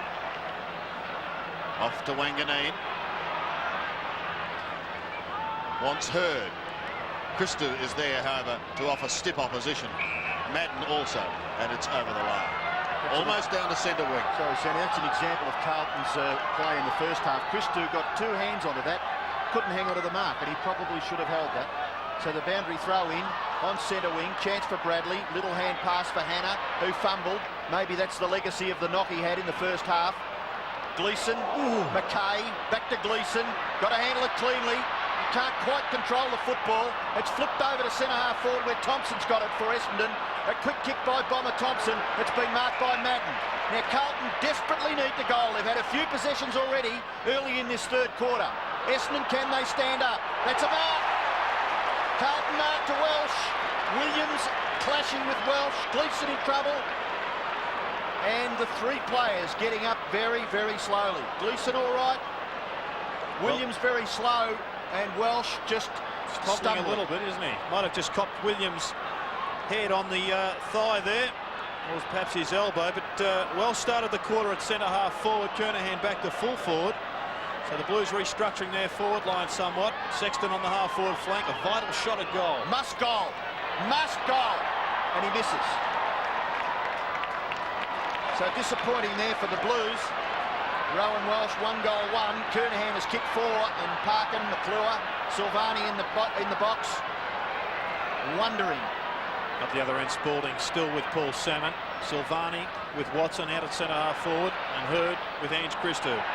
Wanganeen's kick goes out towards Sexton, who couldn't quite control the football, and it goes over for a boundary throw-in. Madden and Somerville. Somerville got front spot. Bradley trying to get away from Calthorpe. He finds it very difficult. Well done by Thompson. The smother off Madden's boot brought it to him. It's on centre wing and pushed into the middle. Carlton desperate for the first goal in this quarter. Long tries to tap it forward. The Bombers are still going. It was first Watson, then Hills. Sockers off the ground. Only as far as Spalding, however. He chips it back into the middle. It's a good kick too, finding Powell. Powell goes with a long kick. Kernahan's his man. Oh, Wanganeen intercepts. Couldn't take it. Off hands to Heaver. Brett Heaver's short kick only as far as Somerville. The Essendon defence standing strong at the moment as Long marks. He thought about going off, but now Wanganeen in a bit of trouble behind play. Heavy knock from Kernahan when they both went for that mark. In the meantime, play goes on, along towards Salmon, the big man in trouble. He does get it away. Buick belts it wide to O'Donnell. O'Donnell's got a bit of space, plus he's got Ricky Olorenshaw. Clever chip by the youngster. Denham coming off the ground. David Grenvold coming onto it. Grenvold moving forward.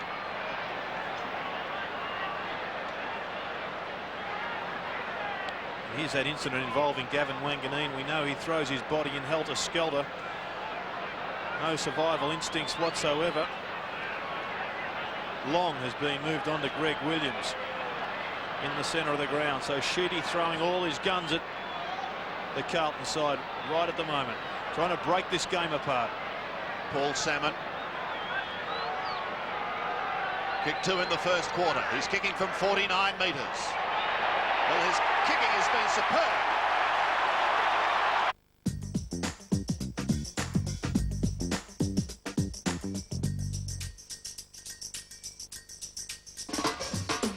When life gives you an unlucky break, there's a bank that can help you out. A bank with mortgages so flexible, we can adjust payments if need be. Till you're back on your feet again. Which bank can adjust mortgage repayments? The Home Loan Bank. The bounce favours Madden. He couldn't get the ball clear. Ola Renshaw takes it from Grenvold. A short kick. It's very difficult for Mercury. Out comes Ratton. Helping out is McKay. He gets back, and then an ordinary kick, but it's good for Carlton. Bradley. Gleeson too slow. Handballs. Grenvold grabbed him. Didn't have the ball, Gleeson. Chris Danaher on the ground for Calthorpe. Calthorpe just being relieved of his duel on Bradley.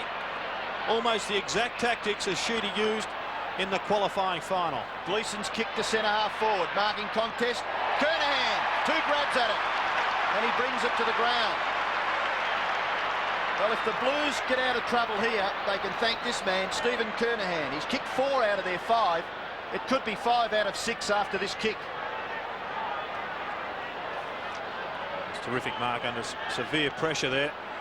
One of the things he does do, Gerard, he does control that football, doesn't he? I mean, if he doesn't grab it with the first, he certainly has his eye right on the football and gives himself a chance at the second grab. He shoots for goal from 40 metres. Oh, it's hit the post, I think. So the Blues, no luck. 4 goals, 2 to Kernahan. Welsh has kicked it behind in the early part of this third quarter. And a miserable-looking scorecard for them. 5-4, Essendon 11-9. Interesting that Kevin Sheedy is employing this 2-tag position on both Bradley and Williams. Evidently that was a Dennis Pagan institution, and it has worked particularly well for both coaches this year. Aythorn gave away the free kick. The advantage was paid. The Bombers through Mark Mercury now, drifted up in towards the centre. He wants Long. Oh, he did that magnificently. He had to beat 3 of them. Thompson's kick partly smothered. He'll finish up with Long again. Michael Long over the centre. They've got the loose man. They can run here. Danaher. 80 metres out. He may get caught. He shrugs the tackle. Now from 70. 7. And Spalding. Spalding gets front spot. Christou waiting down. Heads for the boundary line. Spalding there too. And takes it over for a throw-in Essendon's left forward pocket. As we go down to the boundary line and the latest injury report, boys, what have you got for us? Yes, Andy, Fraser Brown just having some ice on his right knee. Could just be a bit of a nickel with his medial ligament. He doesn't look too distressed, so he may be able to come back on the ground. Thank you, Ross Glendinning. Here's a snap. It's high towards Hills and Hannah. The latter an effective spoil. Christou waiting down. Gives it back to Hannah. He's going to have to be quick. Look at Essendon harass. That was done by Watson and Grenvold. It spills free to O'Donnell. The left footer can chip to the 50-metre line, and he does. And now Carlton looking right down the barrel as Mark Mercury will kick from probably 52 or 53 metres. Well, they did have their chance on this near side, didn't they? Yes. Coming out of the defence, but a hand pass not quite accurate enough, caused by the pressure applied by Essendon forwards. Great harassing. Well, they were very, very good in the first quarter when they set it up 5-8 to 1-2. Blues have been chasing bums since then. Here's Mercury from 52 metres. Gets underneath a drop punt. It looks good. It is. 3 goals to Mark Mercury. The Bombers have the sniff of a premiership. Well, Mark Mercury, you've really done yourself and your family proud today. An outstanding performance. 10 possessions in that first quarter. A little bit quiet with only 3 in the second. But a magnificent goal from the 50-metre line to really drive 1 nail into the coffin of Carlton. And another O'Donnell kick, Gerard, in that passage of play. An outstanding game from O'Donnell. He had 4 takeaways from centre bounces in the second quarter and 1 assist for Grenvold. Chance now for the Blues. Sexton couldn't control the football. They give away a little bit of ground, Essendon. The kick by Harvey, nearly taken by Hannah. Picked off by Silvani. Chased down by Watson. Grabbed. Well done, Watson. Chance for Heaver. Taps it looking for Bradley. Missed that player. Out comes Fletcher. Handball over the top. Hills still in the game. Yes. O'Donnell goes for the boundary line and just bounces. No, it's still in, I think. No, it's over. And I'm sure everyone is applauding Tim Watson for his magnificent chase on Stephen Silvani. Brian Wood, the Essendon runner, is out there quickly. Tim just gasping for his breath, but he'll be all right, I'm sure. On centre wing, Madden trying to go over the top to Heaver. Eventually finds the youngster, who tried to go back to him. And the advantage is going to be paid to Carlton and Athorn. Drifts it down towards half forward. Mercury in the way once again. Just paddling it towards the line. And heading for safety. 81 plays 34.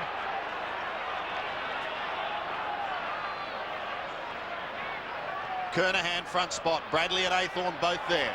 Bradley does a 360. Then kicks high to full forward. And it's going to be a free kick. Well done by Welsh. If you're in front, Jared, you've got some chance.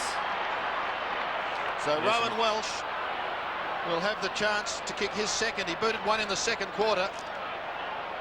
And here on screen we see the replay. Welsh actually holding the hand, dragging it down to make that free kick look even worse than it was. Wallace was paid a similar one up the other end when he goaled. Welsh from 30 metres. He's made it tough for himself, but he's just stuck it in. With Telecom's new 0011 super off-peak rates, you can call 8 countries midnight to 7 a.m. weekdays and automatically save half of the peak rate. Like half-peak rate to Britain.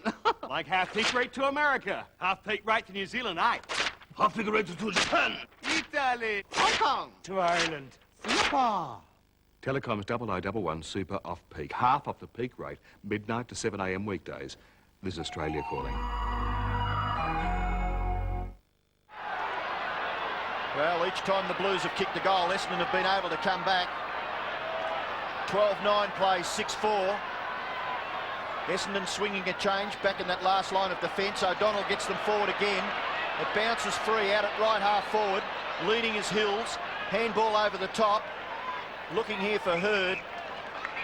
And that hand pass by Paul Hills. He was under a little bit of pressure. It goes over for a boundary throw-in. Grenvold now back on Rowan Welsh, so obviously Kevin Sheedy a little concerned there. Right half forward for Essendon. Madden favoured by that throw-in. He can't quite get the ball clear. Heaver's bumped off the football. Excellent play there by Essendon again. Long just backs away. Have a look at this. Take me on, take me on, take me on, he says, and still gets away with it and pumps it to within 50 metres. Here, well inside.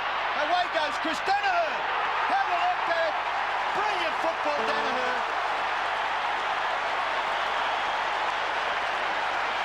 Absolutely sensational football by the Bombers. And Sandy, I reckon they're home. Well, 13-9 to 6-4. But have a look at the magician at work here. And also keep an eye out for the fend-off from Chris Danaher here. This is a Robert Di-Domenico tactic. A Mark Kellett tactic who made it famous up at the Sydney Swans and Footscray.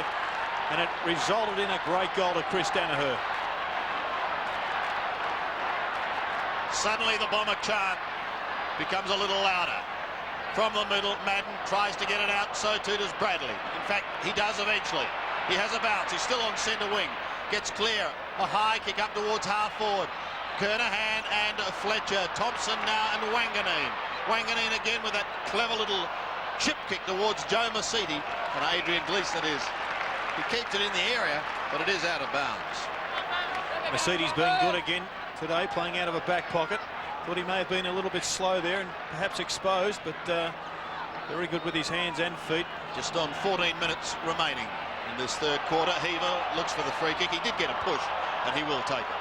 Off he goes as Long remonstrates with the umpire. Kernahan's his man. Oh, Harvey! Mark Harvey, his 157th game. He's an All-Australian this year. Michael Long, arguably the best player on the ground. Now to Watson. Wants someone going past. A floating hand pass towards Mercury. It's going to be okay because he gets it towards O'Donnell. Up to half forward. And the height telling in that occasion as Salmon marks. Paul Salmon now towards Wallace. A little too far for him. Danaher has just kicked one goal. He wants another. He's at the bottom of the pack with Milhana. Well, speaking of best on the ground, Gary O'Donnell wouldn't be far from it. He's had 21 possessions to date, and some really important ones, as we've said, out of the middle. He's just continuing on what a magnificent final series he has had. 47 points the margin. Danaher gets up a little sorer. Madden and Salmon. Now Hannah. Be careful, Mill. You're running into dangerous territory. Christou is there also. Look at them swamp on that ball like seagulls on a leftover lunch. And what's the umpire decided? Wallace was good in that. Wallace was very good in there. It's worth noting that Greg Williams is now playing as a forward centreman, trying to keep Michael Long out of the traffic. Got to get back quick, Spalding. There's a player on the wing on his own. He spotted him. And out wide is Scholl. Can carry the ball. And runs past his opponent there, which was Thompson. Into centre half forward. Kernahan's marked. Kernahan has kicked 4. Welsh has kicked 2. Only 2 goal scorers for the Blues. Essendon have had nearly 10. 1, 2, 3, 4, 5, 6, 7, 8. 8 goal kickers for the Bombers. Plenty of avenues there. Kernahan goes for goal. Long kick right to the line. It might have gone through. It has.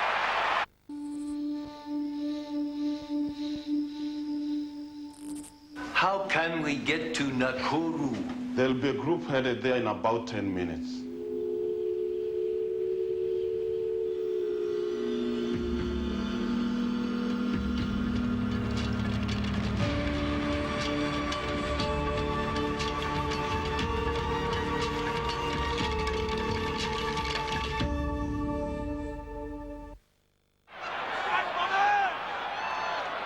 Carlton cuts the margin to 41 points. Out of the middle it goes Gleeson. Oh, poor skills again under pressure. Loses it. And it opens the door for Essendon. Watson and Silvani on the outer side. Silvani should have the advantage in pace. He does with a bounce. They want 3 or 4 quickly. They want a big surge, Carlton, if they can get back in. Williams may give them a start, but no, the whistle had sounded. Throw. And he's a throw, said the umpire. Williams is not at all happy, naturally enough, because Bomber Thompson is going to halt that attack. To centre wing. Well, who's backing into who? Who's holding who? Seems an extraordinary one, that one. But it's Spalding. Kick number 5. Towards half forward. In fact, belted back towards the centre. Bombers have a chance to push it forward. Still going. That was Masidi. Loses it now to Athor. But what a smother. It's going to open the door again for Buick. And can he run? Clever kick.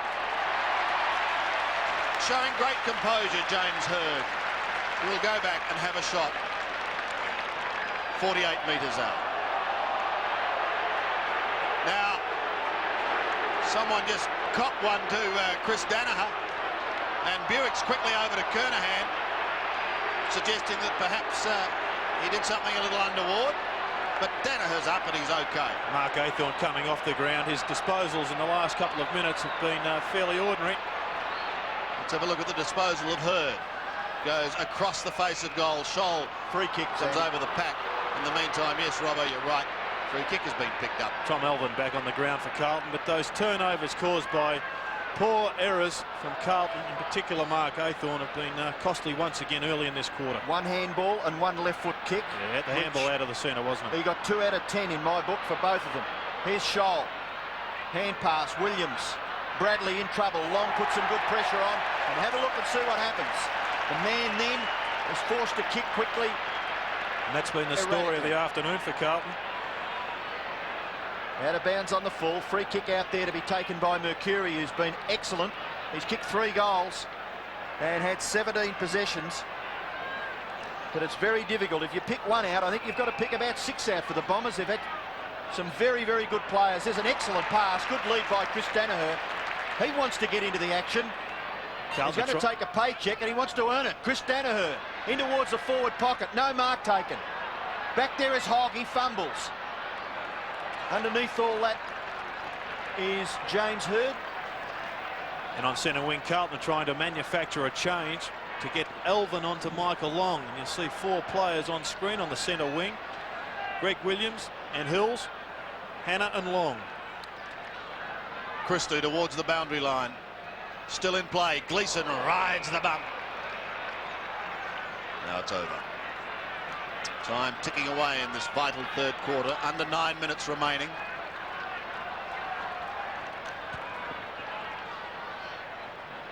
On the 50-metre line.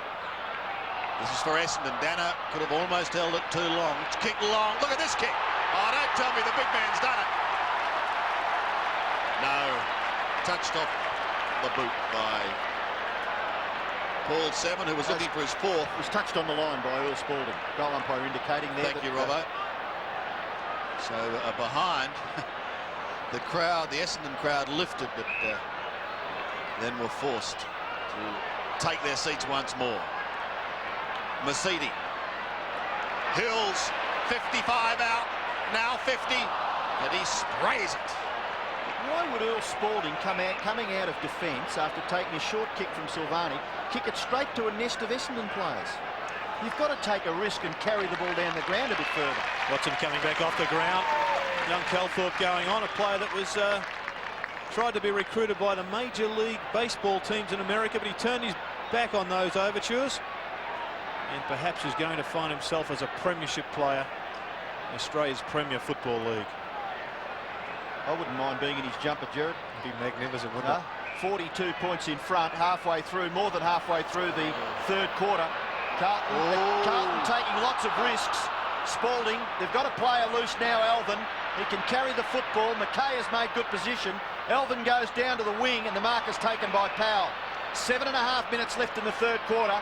The Blues need a 2 or 3 goal surge. Up towards half forward. Kernahan couldn't quite take the mark. Scholl plays it in front of himself. Well harassed by Ola Renshaw. Scholl gets his foot to it. Seminal mark. Oh, he drops it. But away goes Wanganeen, the 1993 Brownlow medalist. It goes out to half-back. It bounces beautifully for Long. Long, come and get me, Millamhanner, he says. But Wanganeen's run brilliantly from the back pocket, and his disposal not quite for Hurd. Christou falls over. Hurd, handball. Wanganeen will kick a goal. Have a look at this. It bounces inaccurately. Maybe that could have been the play of the decade. 1993 Brownlow medalist picked it off in the back pocket and nearly kicked a goal.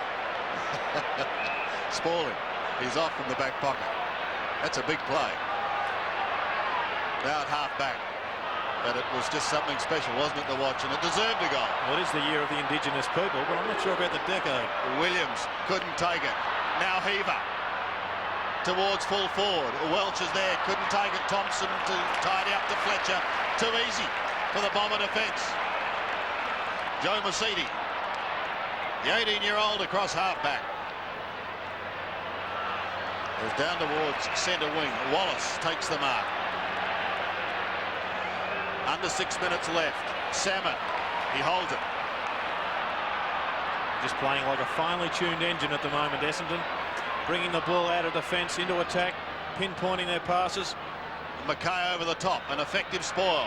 But who is there for Carlton? Clicking too high. And also Mark Mercury just showing the umpire where he caught one. So Mark Mercury. O'Donnell in the middle on his own. Will head for that man. Good kick, wasn't it? I mean, it had to be very, very accurate. There wasn't much margin for error. It was a beautiful kick. Here's another one to Harvey.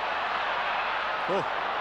There's one of the attributes of the youngsters for Essendon is they've got magnificent lateral vision, and also their disposal is A1. Mark Mercury set that one up again and gives it to Mark Harvey, one of the few remaining survivors of the 1984 side. I think they had 4 in all. Thompson, Watson, Salmon, and the player on screen, Mark Harvey. He's going to have a shot just 30 metres out. A nail goes into the Carlton coffin. The big action movies are on 7 next week. Get ready for a surprise. Starting Sunday, see Hollywood's hottest Your whole stars. life is just a dream. With Arnold Schwarzenegger. Who the hell am I? Sharon Stone. Have a nice day. Bigger than ever, Total Recall. Then Chad McQueen follows in his father's footsteps in the premiere Martial Law. Then the training's over. It's a war. Nicolas Cage and the fugitive's Tommy Lee Jones in Firebirds. The big action movie starts Sunday on 7.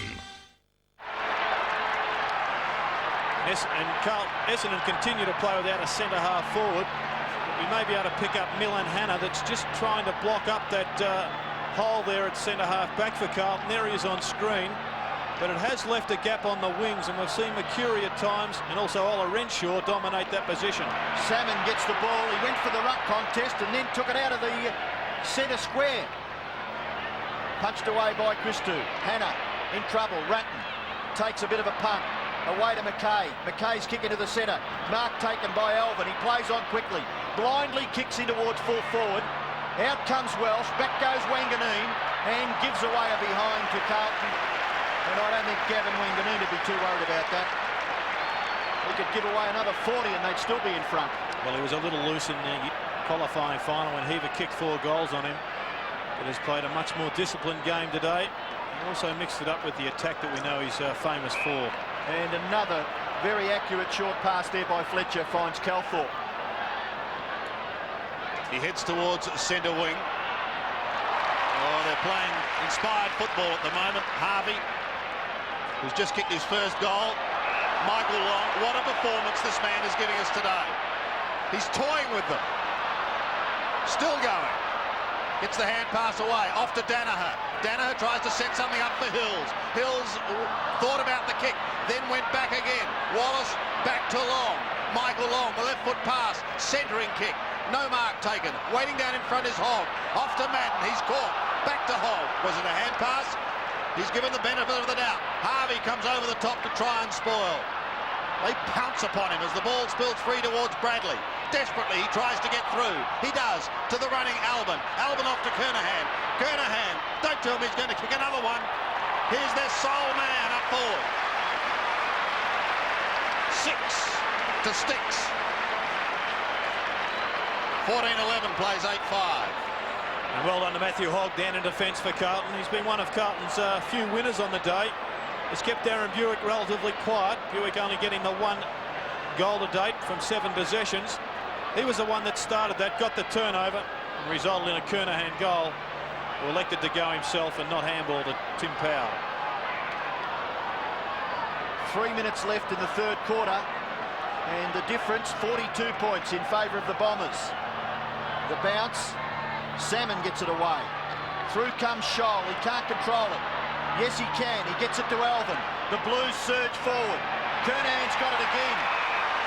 Absolutely magnificent single-handed performance by Kernahan. 6 goals. The only other goal scorer for the Blues is Rowan Welsh, who's kicked 2. Could this be his 7th goal? Just biting at Essendon's ankles. Kernahan goes for goal. It's holding up. He's got it there. It's another goal. He's kicked 7, the captain. And the Blues pull to within 36 points. And Sandy, they did have a week's rest. Correct. And Kernahan fast approaching the record score for individual goals in a grand final. That's held by both Gary Ablett and Gordon Coventry. And that is 5. Next on the list would be Dermot Brereton, who kicked 8. That's 9, I should say, the record. Carlton fans have something to cheer about. Heaver, can he storm through? Yes, he can. Bradley now. Albin, 46 metres. Tommy goes for goal. The Blues aren't done yet.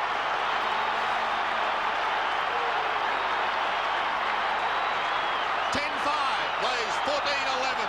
Finally, Carlton get a bit of a roll on, kicking a number of goals in a row. Tommy Alvin's had a match he'd prefer to forget to date. But if he can produce another couple of goals, well, who knows what could happen. Winning the ball out of the centre, all important now for Carlton. Has this ground come alive? Correct. Unbelievable. Both sides now are cheering. 1 3/4 minutes left in the quarter. The Blues with the last 2 goals. Madden's dominated the centre. Away goes Calthorpe. They don't want this. This will sting. Calthorpe's shot for goal. It's on the line. It's through. Calthorpe replies for the Bombers. Back to 36 points the margin. And there's all the Bombers grouping in the middle to give David Calthorpe a rap on the back. He was taken off Craig Bradley at the start of this quarter, but benched for about 5 minutes. Then Kevin Schutte brought him back on when Carlton looked to be getting into a surge. And is it important, those centre bounce takeaways? What can you muster, David Parkin? All of a sudden, goal for goal. But Essendon able to answer the Carlton challenge. There's still time for the Blues to try and stay in this game. From the middle, Heaver, Williams. Somehow he gets the football out to Alvin, the two combining again. Oh, but great interception from the Essendon skipper, Bomber Thompson. A chip in towards the middle is good, and there's that man again, O'Donnell. He'll have to be quick. He is up towards half forward, and strong mark taken by Wallace. Just on a minute remaining. Essendon steadying. Dean Wallace can go short to Ricky Olorenshaw. Finds him just 20 metres away. He might go back to Wallace.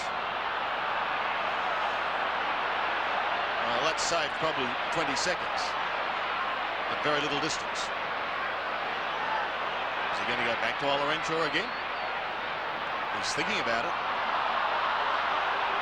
This is typical of the way Essendon have played in the finals, just maintaining possession, pinpointing the passes. They don't like kicking to packs unless Salmon's on the end of it. Well, it's under 30 seconds now. Drifts it into the pocket. Oh, what a mark! The Smoking Joe has gone forward. Joe Masiti, an exciting young player. Bunch of 4 or 5 that the Bombers have got. And this may well be the last kick for the quarter. He's not to know that, but he goes for home. He goes for home.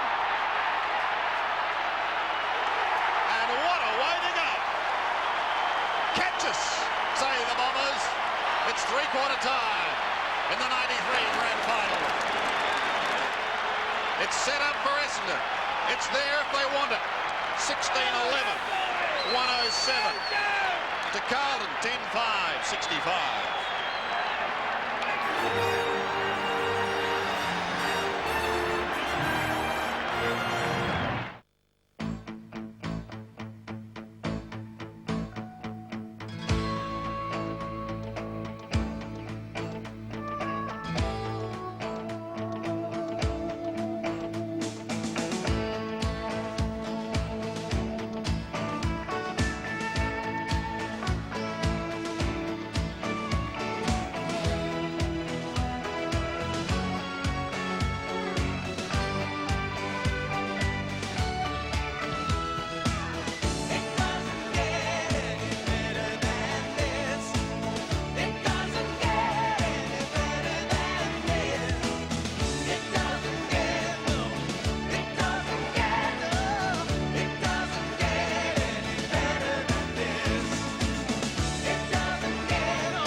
Well, finally, here's something a Dishlex dishwasher doesn't do.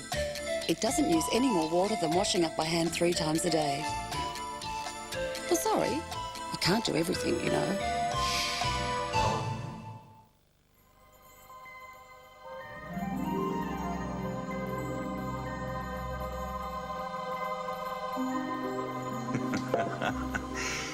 From the time I was knee-high to a grasshopper, you're either a Holden man or you're a Ford man. You'd end up defending your father's honour in the schoolyard. But as soon as I saw the new Mitsubishi Magna V6, I knew the battle lines had been redrawn forever.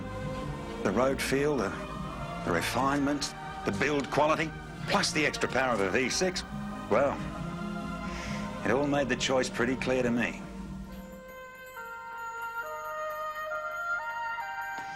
I'd say you're looking at the first of a new generation of Magna men.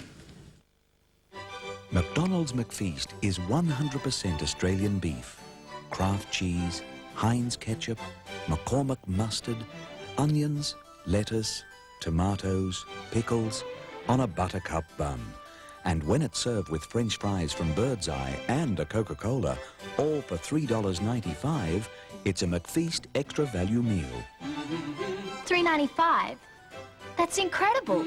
It's back time.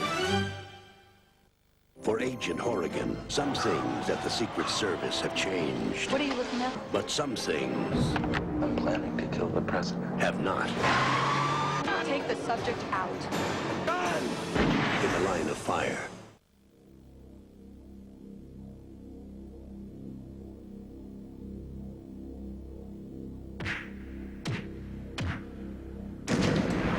Adidas. We only make the right beat. 2 late goals to the Bombers, and again they're able to sneak clear at three-quarter time. 16-11, 107. Carlton, 10-5, 65. Today's game is part of the Carlton and United Breweries 1993 AFL Premiership season. As the Carlton injury toll amounts just a little, Fraser Brown in the hands of the trainers. Don't forget, of course, our Mark of the Year winners. Those 5 top marks that we've been showing you. Our winners will be announced at the conclusion of today's match. Magnificent prize there to be won in Seven's Mark of the Year. And looking ahead in our sporting diary, I hope you can join me tomorrow morning for Sports World, 9 through till 12 if you're in Adelaide, 8:30. It gets underway. Of course, a complete look at this game, and we'll be previewing the big one up in our latest Olympic city, Sydney. That, of course, is happening tomorrow afternoon.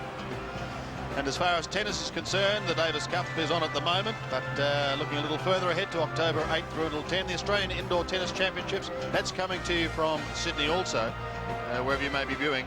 Just check your local guides. That's the Sydney Entertainment Centre. Let's go down to the boundary line. David Parkin must be a very worried man as we rejoin Ross Glendinning and Bernie Quinlan. Gentlemen? Yes, Sandy, David was very worried. In fact, it took him a long time to come out of the box. He was consulting with his co-selectors about what he should do. Whilst he was coming down, Steve Kernahan spoke to the players and said, look, fellas, take a risk, kick the ball long. We've got 30 minutes of football left for the season. Let's give it your best shot.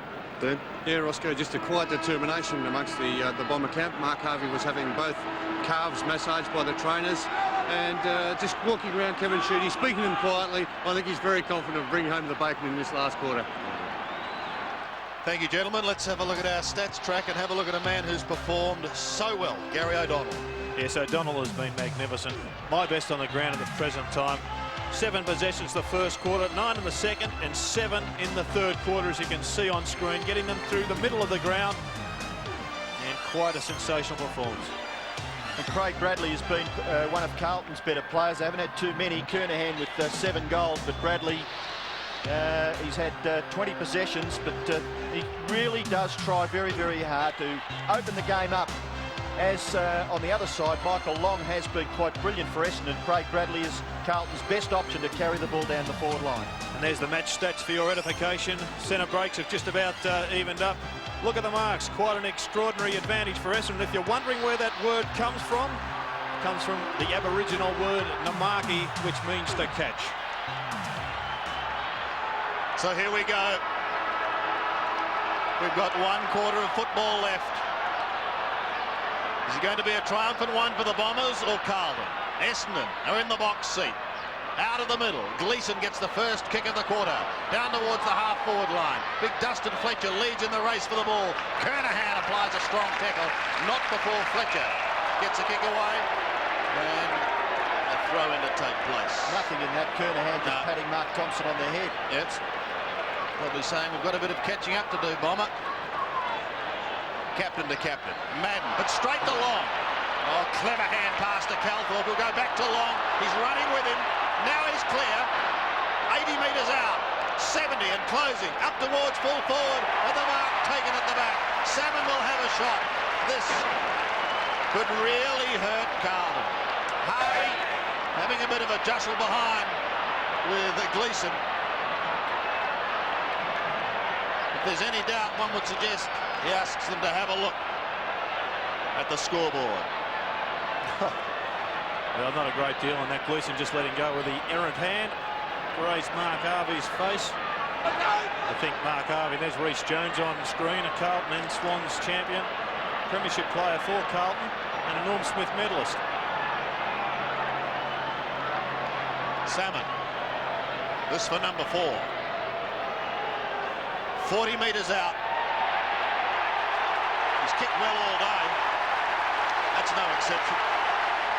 His kicking has been outstanding today. 17-11. Plays 10-5.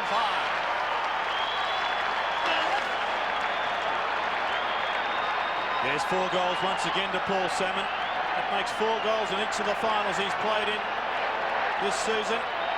And Michael Long involved once again. Magnificent pinpoint pass for the champion player. So the bounce back in the centre, 17-11 to 10-5. Long bashes it towards the Essendon goal. It's on the wing. Harvey, good possession, important. Calthorpe run down by Bradley. Ball spills for Alvin, but Bradley holding on just a little bit too long on Calthorpe, and Calthorpe will take the free kick for the Bombers. Short pass into the pocket. Wallace has got it. Gets past Silvani. Goes for goal. Have a look at this. It's touched on the line by Earl Spalding and hurried over for a rush behind to Essendon. Dean Wallace trying to get into the action. He's kicked 1 goal in the second term. Spalding to kick it back into play. Goes to the far side of the ground. Looking out there for Christou. He bashes the ball over his head. Hogg. McKay gets run down by Somerville. Hogg left the ball behind. Good pressure by Long. Irrepressible, the Bombers. Christou beaten for it by Buick. Buick held. Plays it in front of himself. Still going after it, Darren Buick. Away goes Hogg, who hung in there. The kick in short mark is taken by O'Donnell, who is just putting a stamp on this game, Gary O'Donnell. Quite brilliant around the centre of the ground. And another brilliant kick to the goal front. Spalding couldn't take the mark. Another goal to Essendon kicked by Hurd. It's all over.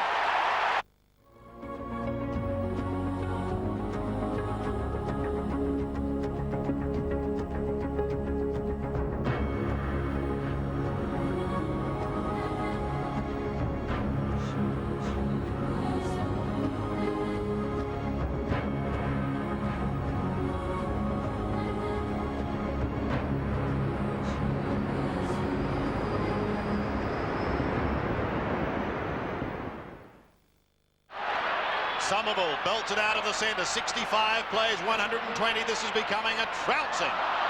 That tells the story of the day. Powell tries to bounce his way out of trouble. It's stolen by Harvey. Harvey gives it to Wallace. He almost arrogantly goes back to Harvey. Centering kick. That was arrogant. And it's come unstuck.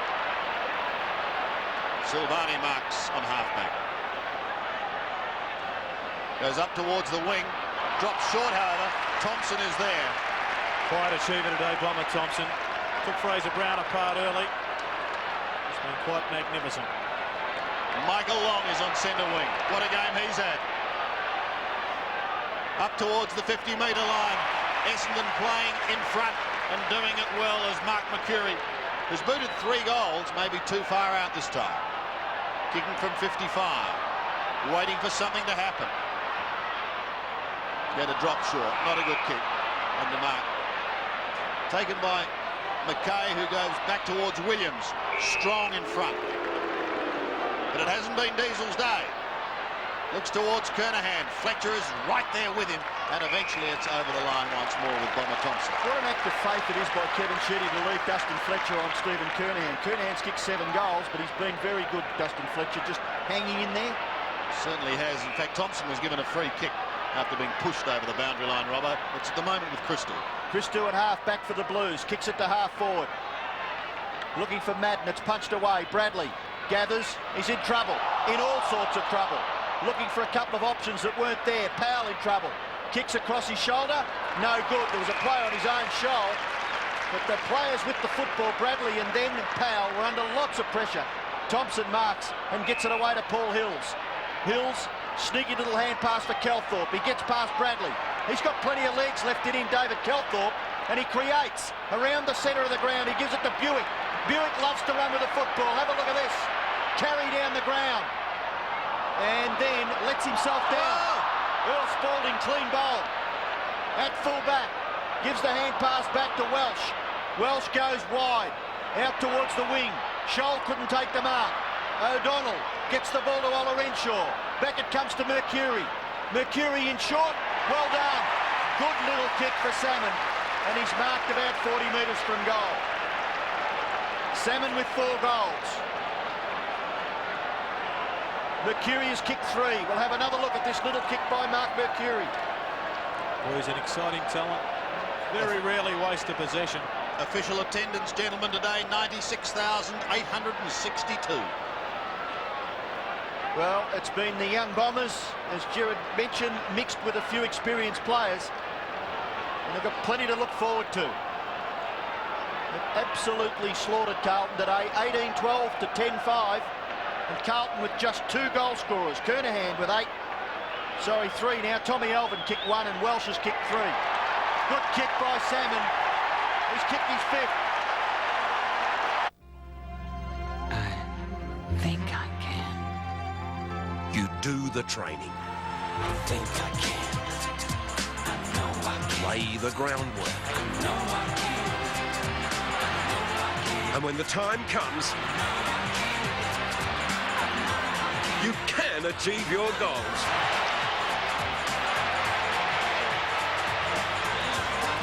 Yes, you can. With Mitre 10.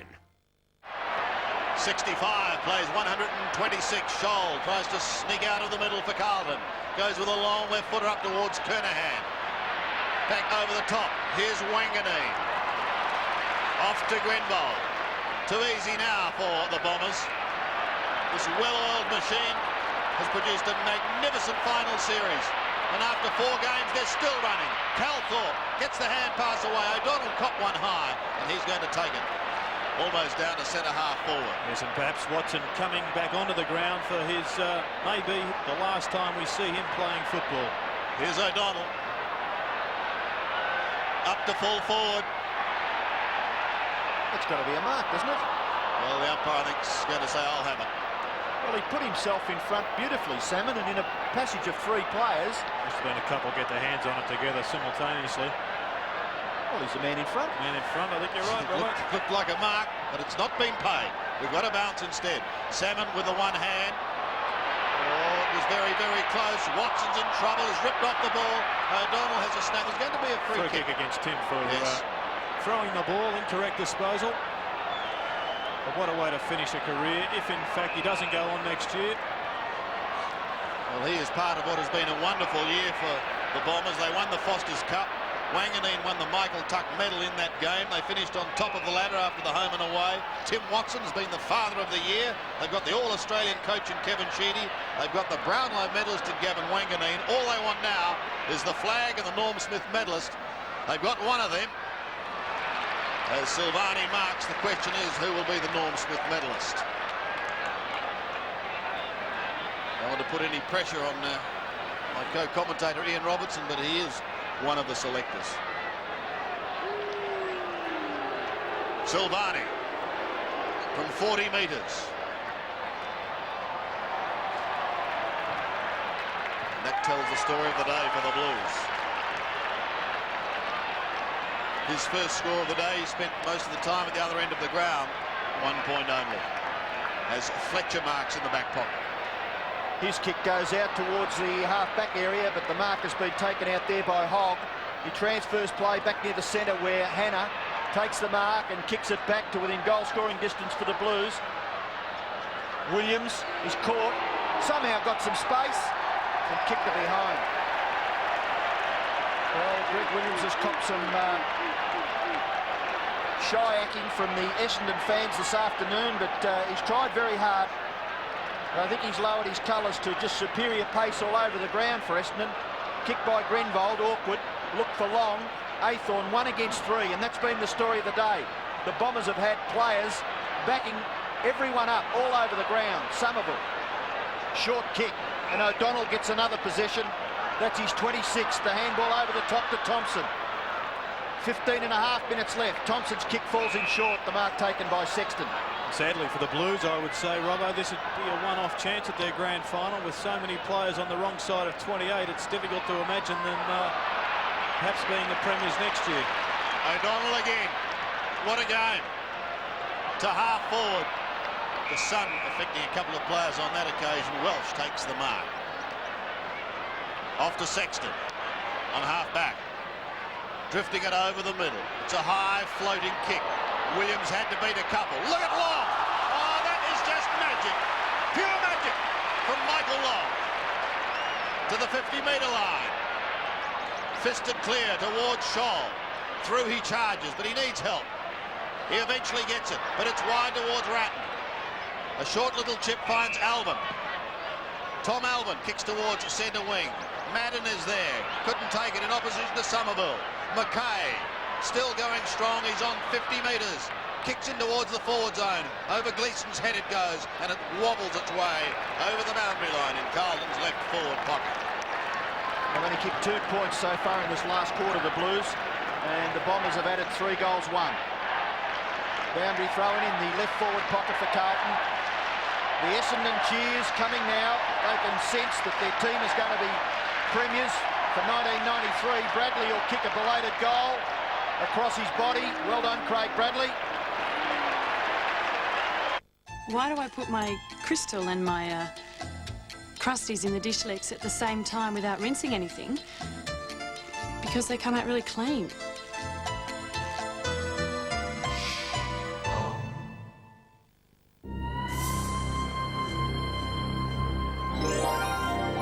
Fantastic colours of BASF. Now with super impacted particles. The next big step in video performance. 11-7 Carlton. Essendon at 19-12. We're back in the middle once more. Long. Caught this time. And ridden into the ground by Athor. Ball spills free to Shaw.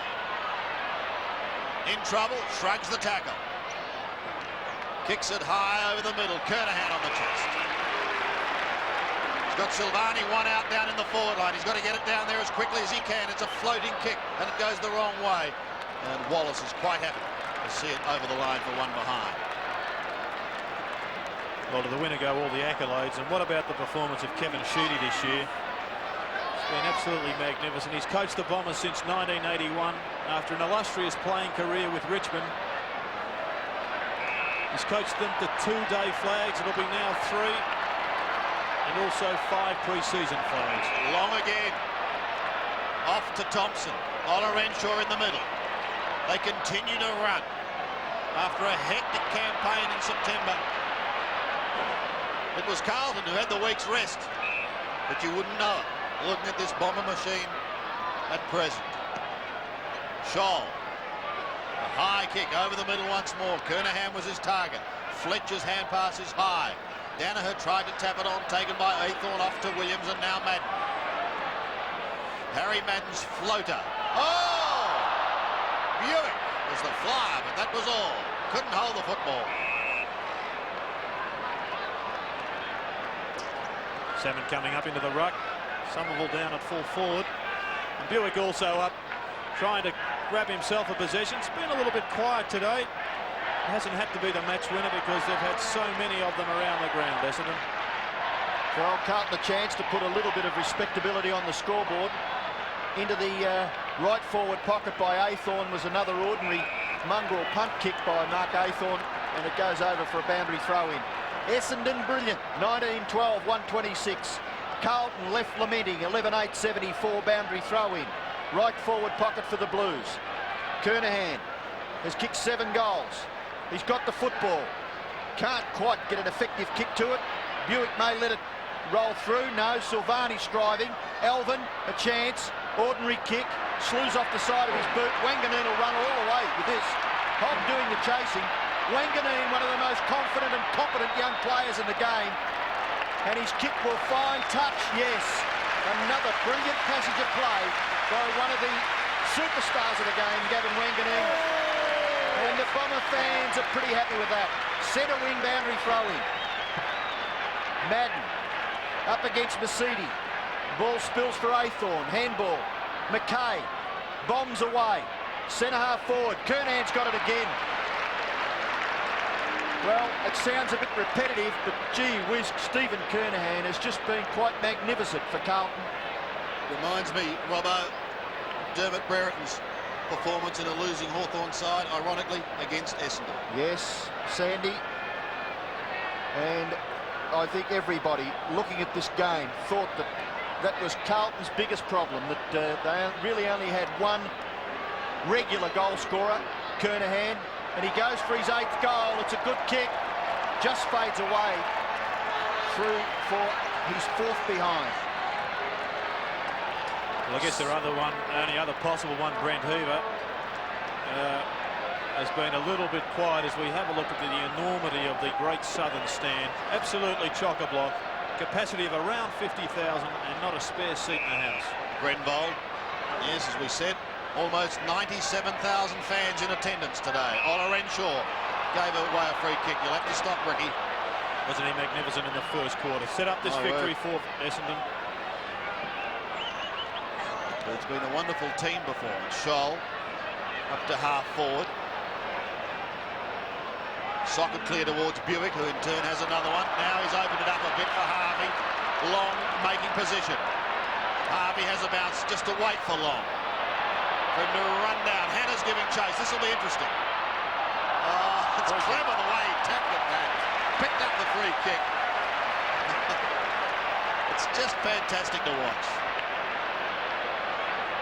I think he's promised plenty over his career, Michael Long, and he's certainly delivered now, hasn't he, Jared? Well, he started this season in sensational form, particularly in the Foster's Cup, but then he was suspended in 3 consecutive games, which really did destroy the better bulk of his year.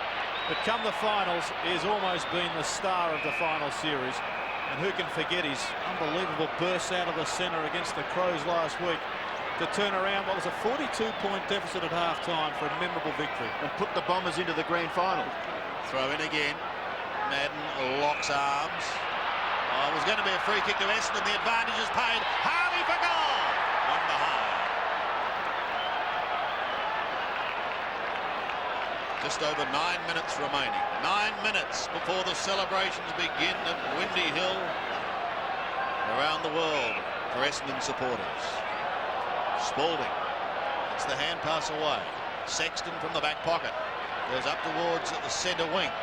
Welsh was there. That was his target. McKay. Well, he's had a wonderful year, this young South Australian. Now it's Gleeson. But he's not going to taste premiership success today. Bradley Williams can give it away to Athorn going past, but elects to take the kick himself and has kicked the goal. He's tried his heart out. Maxwell Smart is back. Sorry about that. Facing death at every turn. And loving it. Ready to save the world. I'm on my other shoe. With Heine the Robots. And if we just put our heads together. Agent 13, The Cone of Silence, and good old Mighty Nine. Did you get a look at his face? Well, if that was his face, he has a huge cleft in his chin. Don't miss our special Grand Final Day comedy. Good night. Get Smart again, 6:30 tonight on 7. 19-13 plays 12-9, 8.5 minutes left. Madden still trying, but away goes Long. I wouldn't be at all surprised if he wins the Norm Smith medal, Michael Long. He has been sensational and finished brilliantly in this last quarter. Athorn, he's kicking towards half forward. And another player who would figure prominently would be Stephen Kernahan in Norm Smith medal voting. They're kicking towards centre half forward. No mark, Hogg's got it. Handball away, Heaver, off the left foot. Brett Heaver gets a late goal for the Blues. For a man who kicked about 40 goals for Carlton, nearly 50 goals, I think, for the year. That's his first goal in the last 7 3/4 minutes of the grand final. Yes, he's been a regular goal kicker for them during the finals, but well done to Matthew Hogg there that set up Heaver. He's been a winner on the day. Has controlled Buick. Got the ball nicely to Heaver, who snapped truly around the corner, but too little, too late for Carlton. 127, plays 87. 40 points the margin. Madden down towards half forward. Thompson is there. The Essendon skipper has been like a rock all day, giving it to Grenville.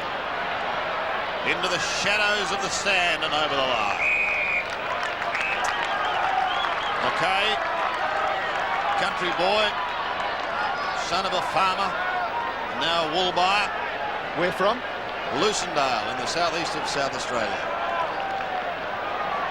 Played in a grand final in his first year in the AFL, but not a flag. Gleeson, look at Long. This man is like a piece of elastic.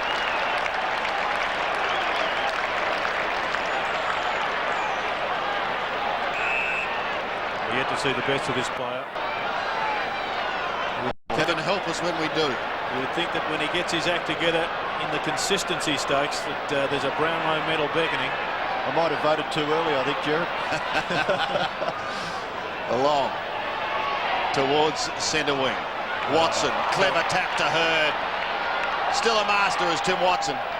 And there's another one by the young one. Joe Mercedes off to Ricky Olorenshaw.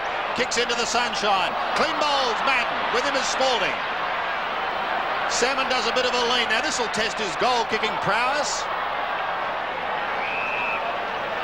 Perhaps a little ambitious. Out of bounds on the full.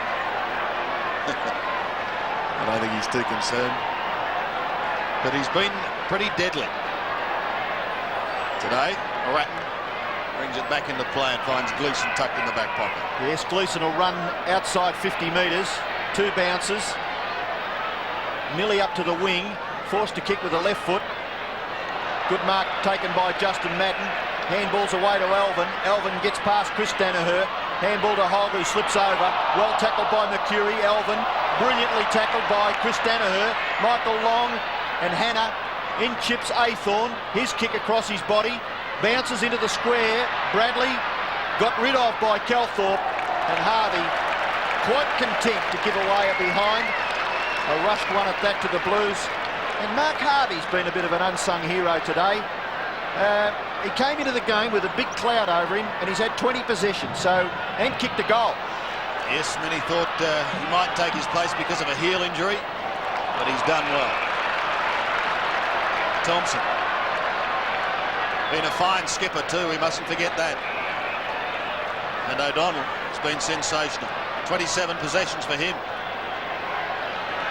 Game of possessions now, as Fletcher has it. Just on 5 minutes remaining. What a performance by Kevin Sheedy. Tasting back-to-back success in 84 and 85. It's been a bit of a wait, but I'm sure it's been worth it. And he thought he may leave the club, Jared, a couple of years ago to head north to Sydney. The carrot was dangled. But he neglected to go. But what about this chap? After the final celebration, he'll have to put his head down for VCE studies. There wouldn't be too many footballers that could say that. No, for our international viewers, that's studying for school exams. The young giant has a great future ahead of him. Buick has a free kick. On the defensive side of centre wing, he goes wide to Watson. Is it the last time we'll see Tim Watson in game number 298? But what a career it's been. Right half forward for Essendon. There's Timmy Watson, who will be hanging a premiership medal around his neck. So will this young man, along with the Brownlow medal. Wanganeen. Ordinary kick. Get back to the back line, Gavin. I don't think he'd be too worried. Spalding to kick it back in for the Blues. Goes to the 50-metre line. Gleeson takes the mark. Welsh is in his way. Handball away to Ratton. A lot of Carlton players. Very, very ordinary stats. Madden has taken the mark on centre wing. He's battled manfully. 30 hit-outs and 15 possessions. That kick short. Ratton taken away by Calthorpe. On hands and knees. He got it away to Mercedes. Mercedes has a good look up the field and passes it off. Salmon. Handball over his shoulder. Fairly well ineffective. Hannah picks it off. Spalding is going to get caught. Earl must have thought he was on for Sunday afternoon picnic. Gathered by Heaver in the centre of the ground. Heaver goes and kicks quite well in the finish. The mark is taken by Gleeson. 3 minutes left. And the Blues a chance to just add another goal to their score. They've kicked 13-10, and all throughout the year, the questions were asked about whether the Blues could kick a big score. And it's really hit home this afternoon. Gleeson shot for goal, misses to the left-hand side. That's his first score, just one behind. 13-11, 19-13. A big win coming up for Essendon. Harvey goes in short. And the mark is taken by Kelthorpe. Williams on the mark. This monster crowd standing by to celebrate. They know there's not long to go now. This win was certainly set up in the first quarter for Essendon.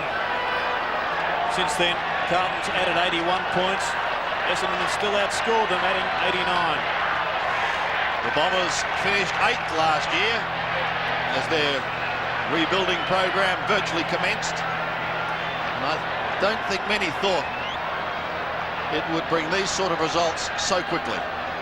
But it has. It's just been the sort of year a coach dreams of and the club dreams of. O'Donnell in the thick of things again, so too is Thompson up towards the half-back line. That was Joe Masiti, couldn't take it. Now it's high towards Kernahan, couldn't take it. Williams from behind. Back to Kernahan from a standing start. He pumps it wide, too wide, and out of bounds on the field. Been a great try, Sticks. He can hold his head high. There's the Carlton hierarchy. McClure, Gallagher, Parkin and co. Well, David Parkin borrowed a memo from his old mentor, John Kennedy, which set up the theme for the week for Carlton, and it read, "It's later than you think. Fill the pages of your glorious youth, for the pages are very quickly turned." But unfortunately for him, it's been the Essendon youth that have dominated and filled the pages. Grenville gives it to Danaher. Look at Long. Sheer excitement. Off to Mercury. Long again. Is this man the best man on the ground? I ask you. To half forward, Wanganeen. He had a shot at goal minutes ago. Is Long down behind play? He's just resting. Exhaustion. Sheer exhaustion. There's less than 30 seconds to go. This is fitting, isn't it? This is very fitting, Robbo. The Brownlow medalist. He won the Michael Tuck medal for being the champion player in the night series at the start of the year. And now he wants to cap it off with a goal. And he has. He has. That may be it.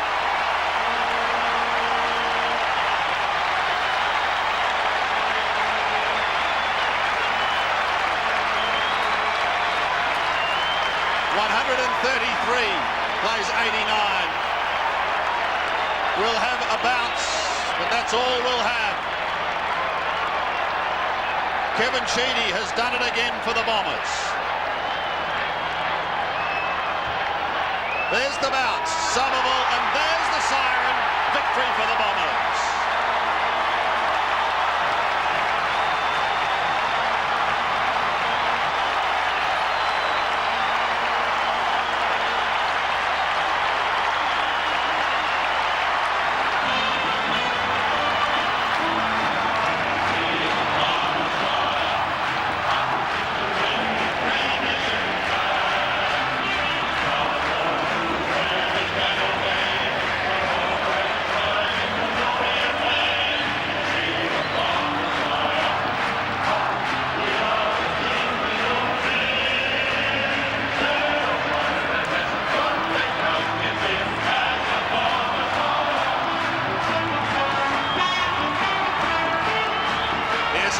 Performance. Tim Watson, father of the year, he can't believe it. This was his 298th game, probably his last, and he's gone out on the highest possible note. Kevin Sheedy, no coat to wave around his head today. He doesn't need it. He stands tall as he greets his charges for this man who so dearly wanted a premiership, has tried for so long, and for his Carlton teammates, only despair.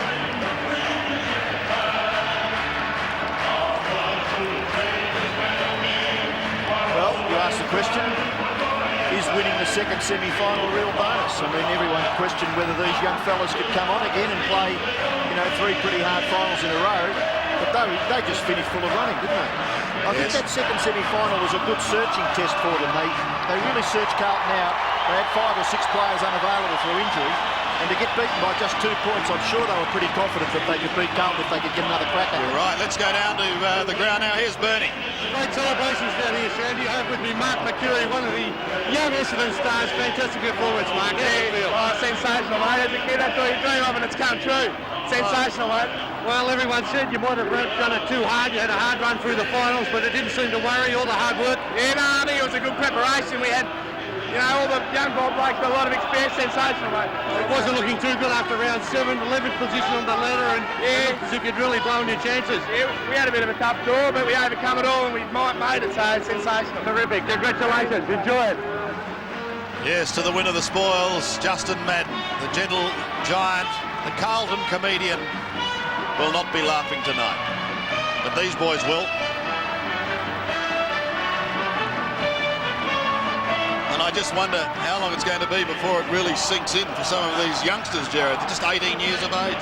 Well, probably about 10 years when their careers are almost at their finish at the end. Really do feel for some of the losers on the ground. There's a despairing look if you've ever seen one. For David Parkins, the first time that he has suffered defeat in a grand final as coach after 3 winning flags. Let's go down to the boundary line. Here's Bernie with the grand old man of Bomberland. You're the grand old man of Bomberland. Tim, how's it feel? Is this one better than any of the others? I think it's just a fantastic effort. I mean, so many people at the start of the year, including probably the Essendon people, didn't know that we'd be this good. And I think we're the best team of the year, and we proved it today. Oh, you certainly did. Now, Tim, you could have been sitting on the boundary line watching with me again this year. Is it better out there or what? I haven't missed you. Well, they're even thinking about you might retire. Do you want to go out on the premiership, Tim? Or It'd be a good way to go out, I think. You think so? Yeah, I think it will. You're only a couple of games. What is it, 1 game off 300? 2 off 300, yeah. 2 off 300. Gee, we're disappointed to stop now, Tim. Yeah. It looks like you're set for a great era of the Bombers with the young. Look, I think this side here could, I mean, they are very young. There's a good blend of experience too, but it could probably go on for a few years, I think. Yeah, what about when you came off at the 20-minute mark of that first quarter? What was that for? Was it just a bit of a spell? Yeah, just having a spell, yeah. Oh, fantastic performance, Tim. It looked as, you know, the start of the year, you did it hard. You were down in 11th position at, after round 7. What turned the team around, Tim? Well, I think they just, the boys just believed in themselves. They believed in our pattern of play. We've got a very good team play, and I think that it was just a great exercise in perseverance. And I mean, these young blokes, they really deserve a lot of credit because you know, a lot of guys playing their first year are prone to inconsistency, but they just hung in there. And I mean, I'm just very happy and very proud of them. Great performance, Tim. Congratulations and enjoy the evening. Thanks, Bernie. Good on you, Tim. Thank you. Yes, a wonderful performance by Tim Watson, 298 games. And it's time now to meet the 1993 premiers. Here's Mike Williamson. Ladies and gentlemen, and boys and girls, before we do anything else, I think we should pay tribute to Carlton the way they fought it out.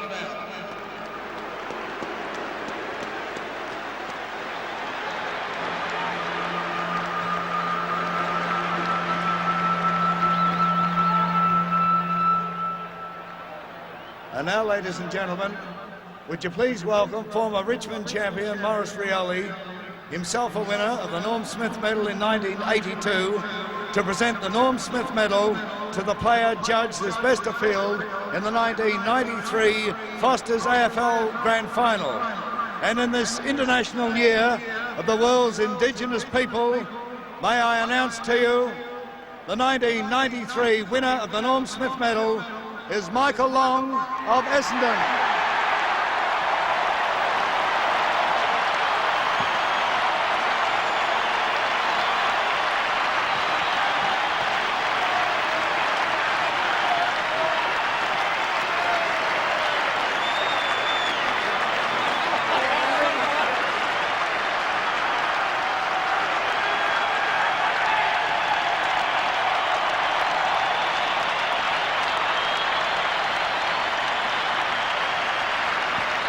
Congratulations, Michael. Well done, Maurice. And now, ladies and gentlemen, would you please welcome former champion Geelong ruckman Graham Polly Farmer to present medallions to each player of the winning team. Holly Farmer.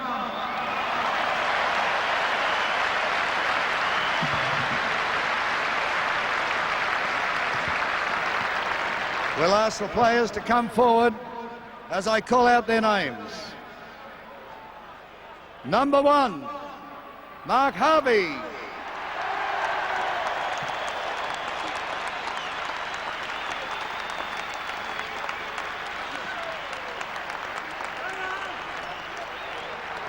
Number 2, Mark McCurry.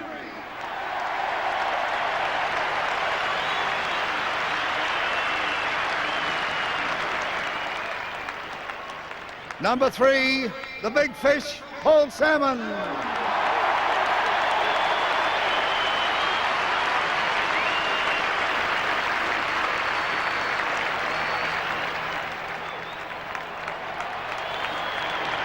Number 4, the reigning Brownlow medalist, Gavin Wanganeen.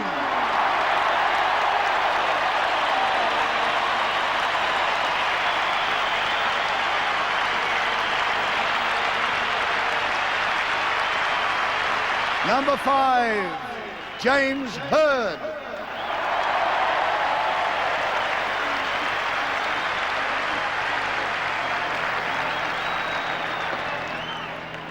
Number 7, Chris Danaher.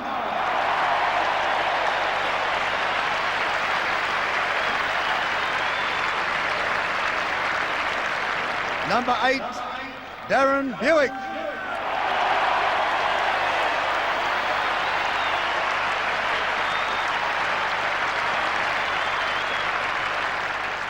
Number 10, Gary O'Donnell.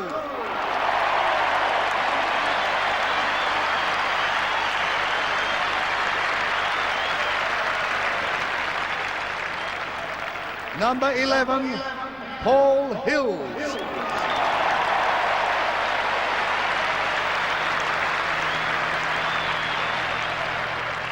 Number 13, and another great game, Michael Long.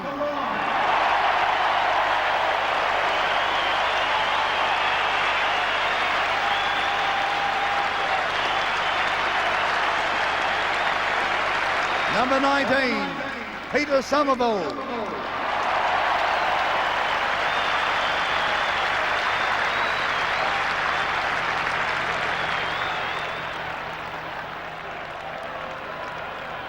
Number 21, Dean Wallace.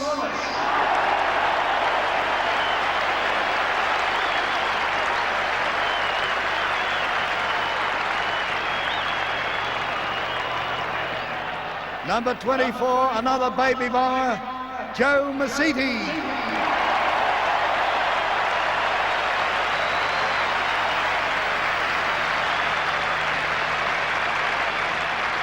Number 29, David Grenvold.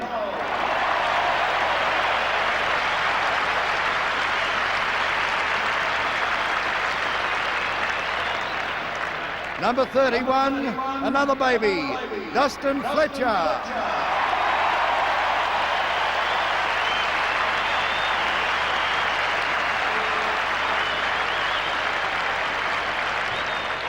Number 32, he's a marvel, Timmy Watson.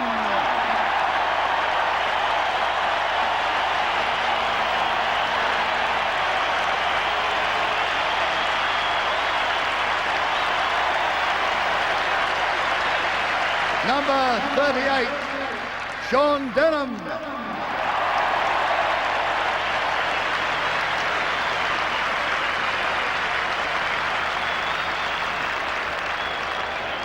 Number 47, Rick Ollerenshaw.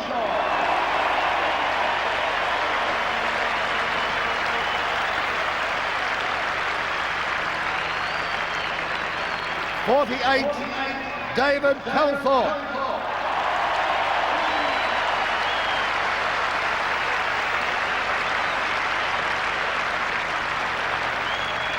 The father of the team, the coach, Kevin Sheedy.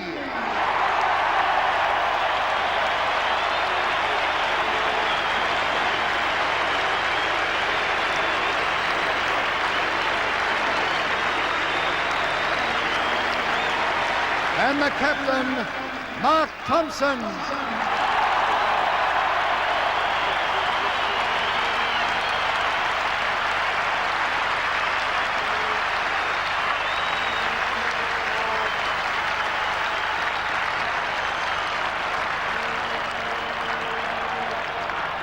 And now Polly will present the Premiership Cup. Foster's AFL Premiership 1993.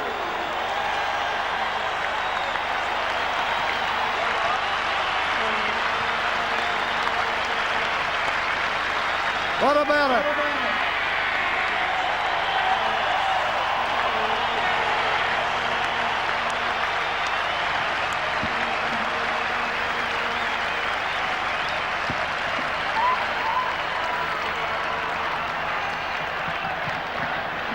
Right now, Bomber, what we're going to do is ask you to lead the team, the gallant Baby Bombers, on a lap of honour. Off you go. I'd just like to thank all you magnificent supporters. Thank you. Well done. Come on, let's hear it. The Bombers. Foster's AFL Premiers 1993.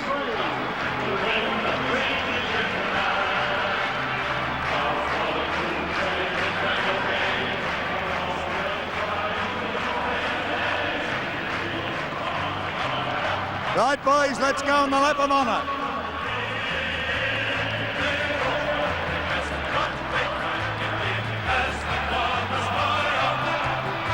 Come on, let's hear it for them.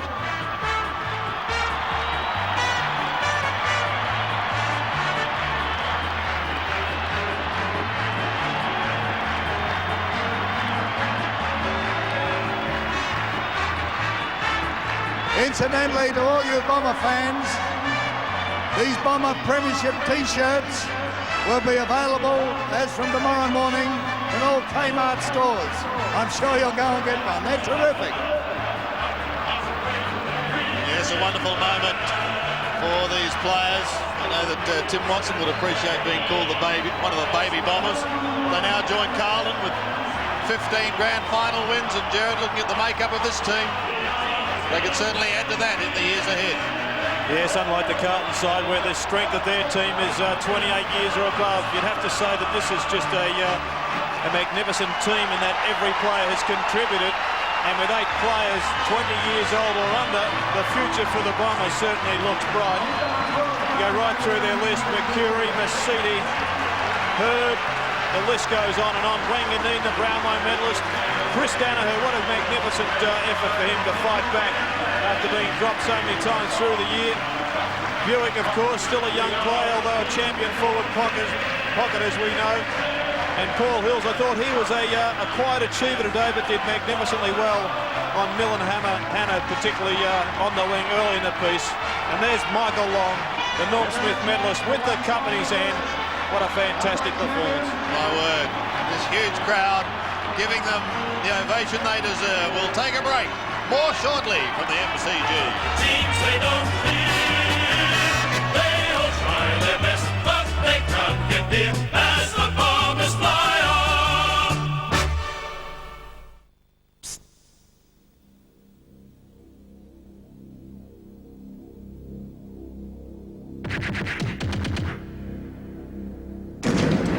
Never take a punt. Always wear Adidas. For an extra $30, I can still have one claim, even if it's my fault, and I still don't lose my rating 1. That's right. And after 3 claim-free years on rating 1, you don't even pay the $30. Excellent. Switch your policy now. Jailhouse rock. Classic rock. Pet rock. Classic rock. With the sultans of swing. Marriage on the rocks. Classic rock. Rock slide. There's all kinds of rock, but only one station in Melbourne plays great classic rock, The Fox.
fizz so you can slam it down fast.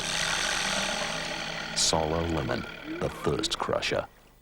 We ask the questions viewers are going to ask themselves. Nobody knows news like Some people say we're more committed, the leading authority in news gathering. Others describe our coverage as their window to the world. News isn't something restricted to the daylight hours.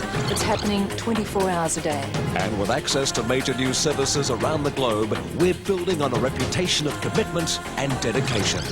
7 Nightly News is putting Melbourne first. Nobody knows news like 7. KFC, tender roast, it's so tender,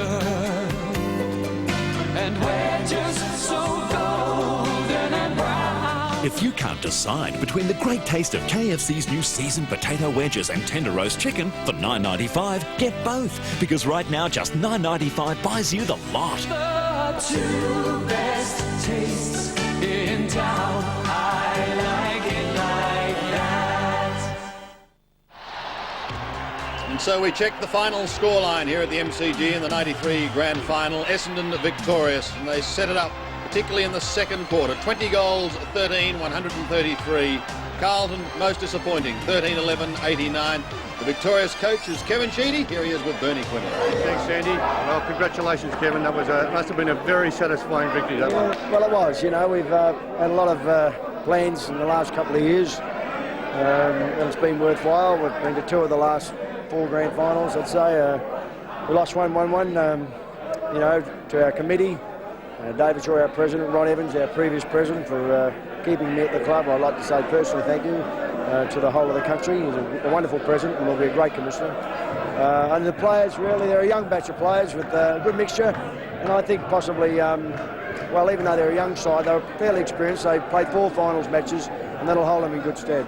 They look to be doing it the hard way, Sheeds, losing that first one against Carlton. Well, probably the benefit out of that must be in the end was that we played an extra game and we needed the game for the experience. So, as out of a negative, there's always a positive if you look at it that way. What about Michael Long's performance in the middle there, the Norm Smith medalist? He is just a sensational player. He's a 100-game player now. He's only 23 years of age, and I think every time he gets the ball, he excites the crowd. He'll get people to the stadium.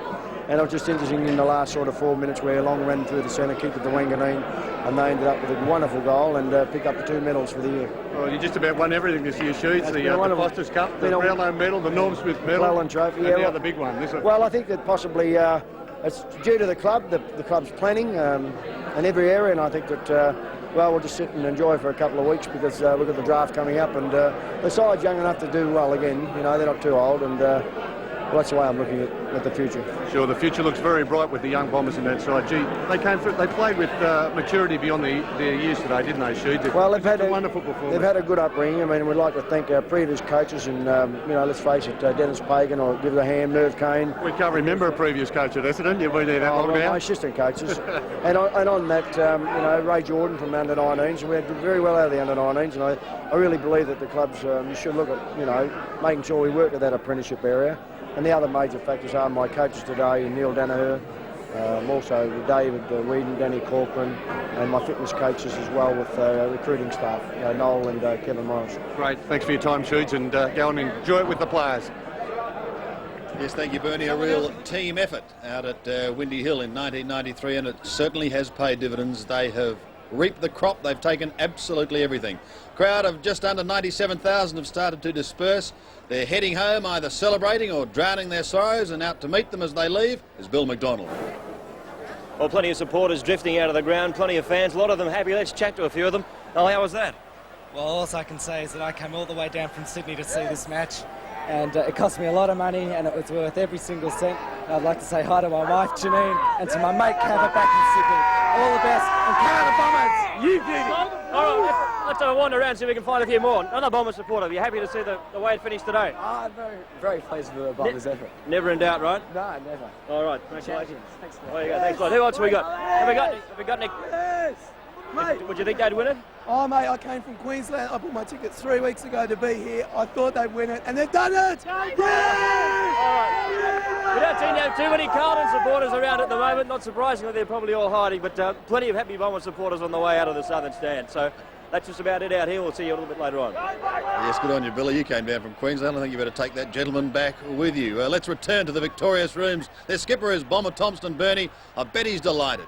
Delighted, that's for sure, Sandy. Bomber Thompson, congratulations, a fantastic performance by the team. Oh yeah, sensational effort, and just right from the word go, the first bounce, I think we were really focused in and wanted to win the game that badly that the boys went out and did it.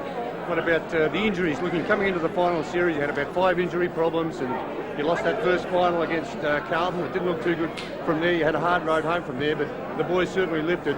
It's really, you had so much strength in that side and depth that came through, Bomber. Yeah, I think that the injuries did come at a bad time, but when you get injuries, sometimes they can have a double action and freshen players up. And for the last 2 weeks, my legs have been pretty good. So, and Harvey, there's nothing wrong with Harvey today. So, we've had unlucky to get the injuries, but lucky sort of to come back okay from them. So, it's just been a great day for us. Yeah, terrific. Congratulations, a great performance. Enjoy the evening. Good on you, Bernie. Thanks, I will. mate. Don't worry. Good on you, mate. Celebrate.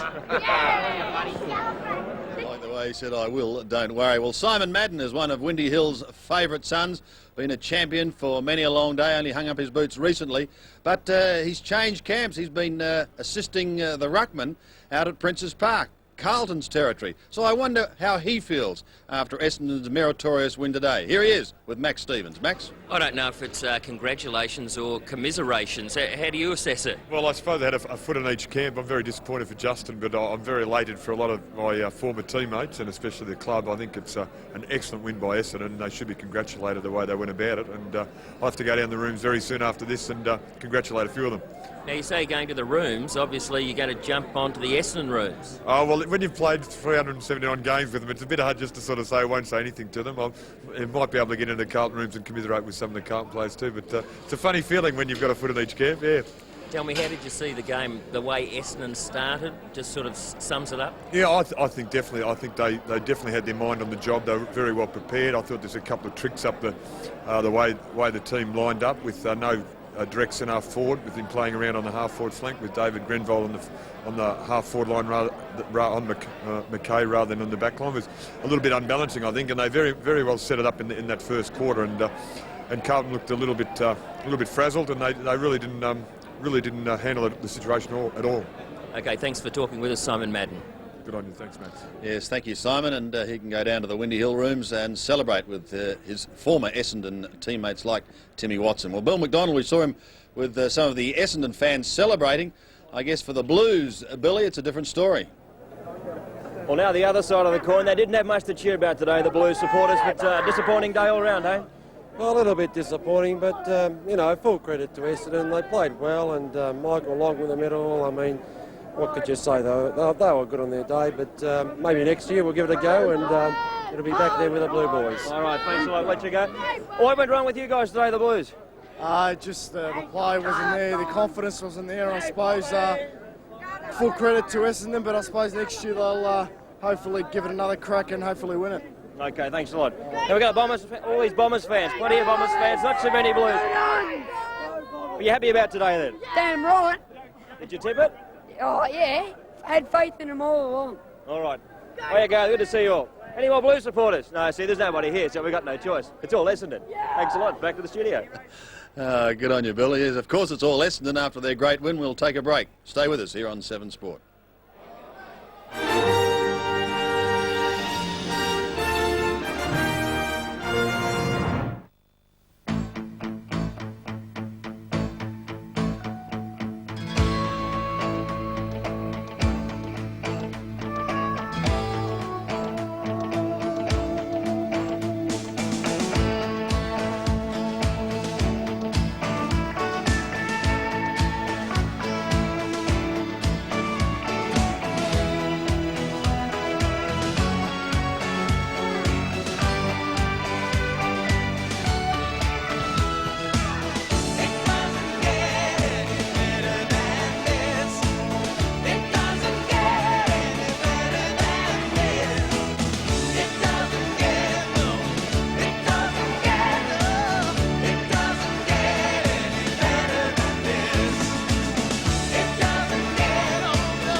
can we get to Nakuru? There'll be a group headed there in about 10 minutes.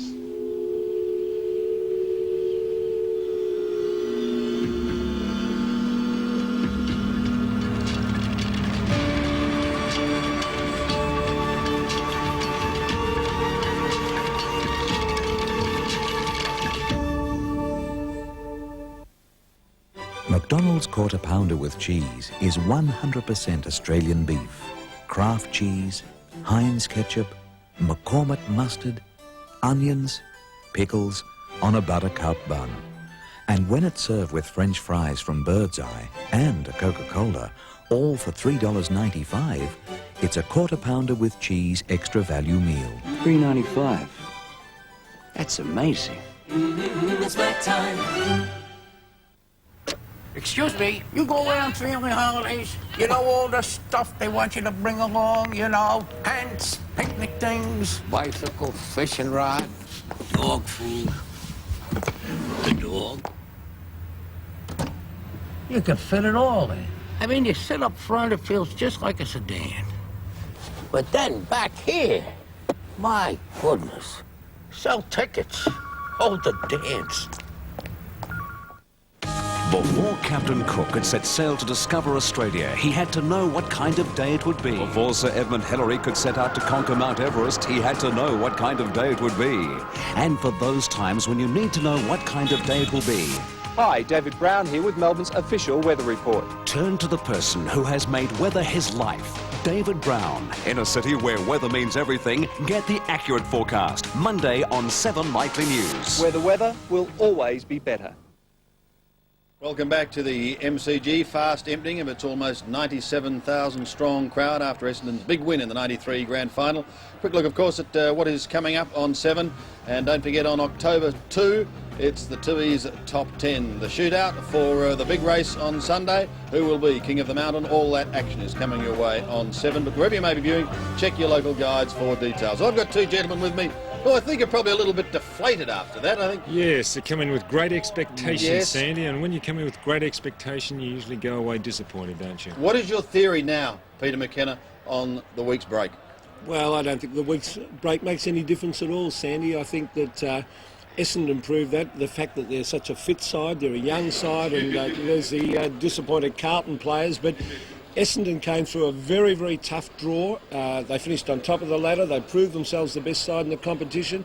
And I think it was a terrific blend on of youth and experience. And the experience... Well, you can say that, Peter, but also they had a lot of avenues to goals, didn't they? And they were different right from the start. They wanted the ball, and it'd be interesting if we get the stats up, but because the stats out of the centre would have really favoured Essendon. Madden was getting his own hand on the ball more, but the desperation was there. And right from the centre, that's where it started. And they certainly had a huge edge in pace. When you look at some of the guys, Long, his explosive pace out of the middle, McCurry, Denham, Hills, they're all quick players, and Carlton really, their small players aren't all that quick except for Bradley, and he was well covered. So also, if you look at the they had a lot of goal problems on the kickers packs. too, that Essendon had 12 fellows that contributed on the scoreboard, whereas Carlton only had 6. And but the bulk of their goals came from Stephen Kernahan. So he was great. You know, they just focus their whole attack on Kernahan. If he doesn't fire, well, they're in trouble, as they were today.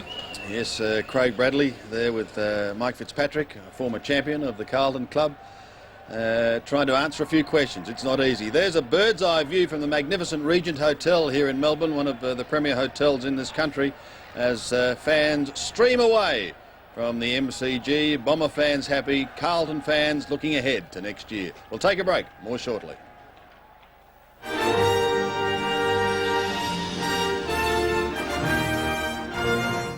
Seven News Update, brought to you by Telecom 0011 Super Off-Peak.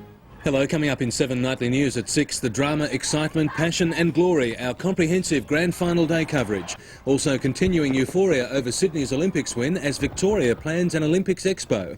Nelson Mandela calls for an end to sanctions against South Africa. Woody Allen escaped sexual abuse charges, and the day's other major sport. I'll have details at 6. Catch the 7 Nightly News sports team, nightly at 6.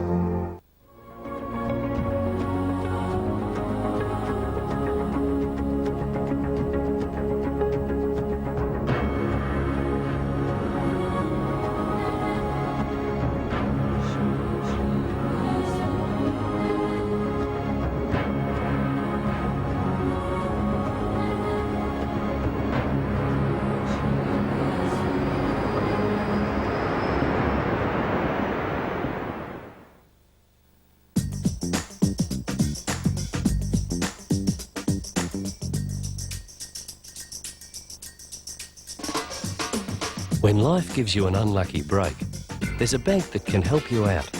A bank with mortgages so flexible, we can adjust payments if need be. Till you're back on your feet again. Which bank can adjust mortgage repayments? The Home Loan Bank. What do you see when you look at me? Who I am or who I can be? Hey, I've always been around. You just gotta dig deeper down. And I feel better now. Yeah, I feel better. I feel better now. Do you know why I won't be needing this Essendon jumper till next season, even though they're the premiers? Because I'll be wearing this instead, the official AFL licensed Premiers t-shirt. Isn't it great? And I've got one here for Dad too. Now, there's only one place where you can get your official AFL licensed Premiers t-shirt, and that's Kmart. Come on, the Bombers. For the real-life issues that affect Melbourne, join Stan Grant weeknights and catch the stories important to you. From the state of the economy to stories of human interest. From entertainment and sports issues to hard-hitting reports. If it's important to Melbourne, it's important to real life. Backed by a local team of dedicated reporters and producers, and fast becoming Melbourne's most respected current affairs program. In a world of constant change, there's so much you need to know. Stay informed. Weeknight at 6:30 with Real Life, following 7 Nightly News. To the MCG, well, our Mark of the Year competition certainly created an enormous amount of interest right around the country. We picked out the 5 top marks, and you were asked to call us throughout the afternoon, concluding at 4 o'clock Eastern Time. And I'll tell you what, the exchanges have been busy, particularly in South Australia, because the winning mark was that of Tony Modra, and he won with a score of 34,000 calls. Here's the mark. What a beauty it was against North Melbourne. So Tony Modra is the winner in our Mark of the Year, and our lucky entrant is Tony Lloyd of Ararat in Victoria. Tony, congratulations to you. As I said, they were very, very busy in South Australia, with Tony Modra polling 34,000 calls. His nearest rival, believe it or not, was his teammate, Sean Wren, with 12,000. Let's get back to grand final calculations, though. Here's Bernie with one of the stars, Michael Long. Bernie? Certainly one of the stars. It's a pleasure to watch you today, Michael. Norm Smith medalist, and with his wife Kirsty. Well done, Kirsty, as well. Terrific, Michael. Congratulations. It's a really great win. All the boys didn't give up. I mean, we got the lead early, and we just kept persisting with the 6-goal break, and we kept working really hard. Didn't let them back in, which was really great. Commiserations to Carlton, though. They played well. So we were the younger side, the quicker side, I think, on the day, and it's great feeling to be part of. Michael, the year of the Indigenous people, did that mean anything more to you today, running around there? Oh, it did really, especially I knew Morris was going to give the medal out, and especially having so many of supporters, Aboriginal communities and that behind you, I felt really confident going into the game, especially with their support. It's great. Great, well done, Michael. Pleasure to watch you today. Thanks, Bernie. Yes, Bernie, you've summed it up. It's really been a sensational final series by Michael Long. We'll take a break.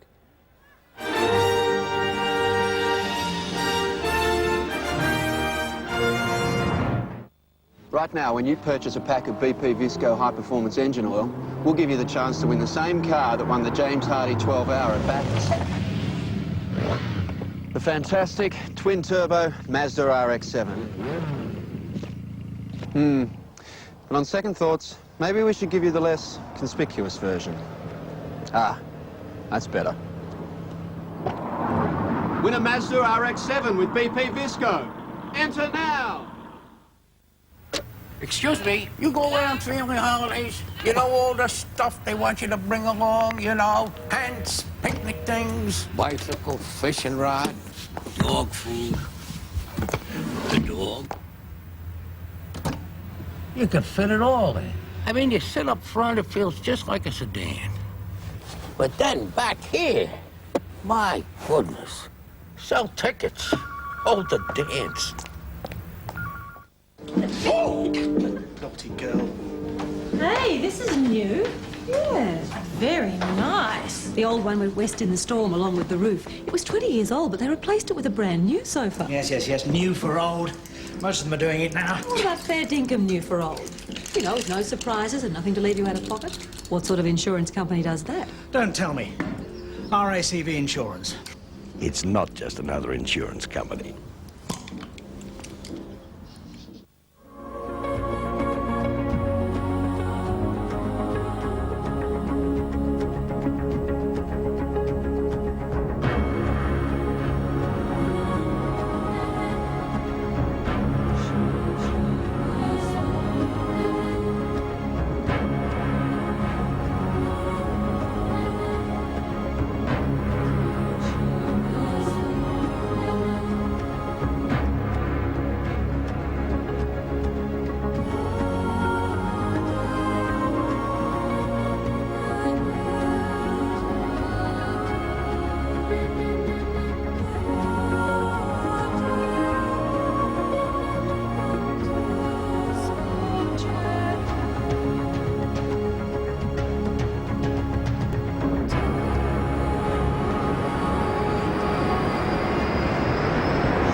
Tuesday on the new Untouchables. You're a yellow-bellied coward. An old man challenges America's most feared enforcer. I think he's going to try to kill Al Capone. Kentucky Marksman versus Scarface in the new Untouchables. 9:30 Tuesday on 7. Peter Brock, the king of Bathurst. It's going to the edge, going to the limits. A man torn between his love of nature and the thrill of the track. And Michelle Martin, the world's #1 squash player. Is she going over the top for money? Sex sells. Seasons, 9:30 Thursday.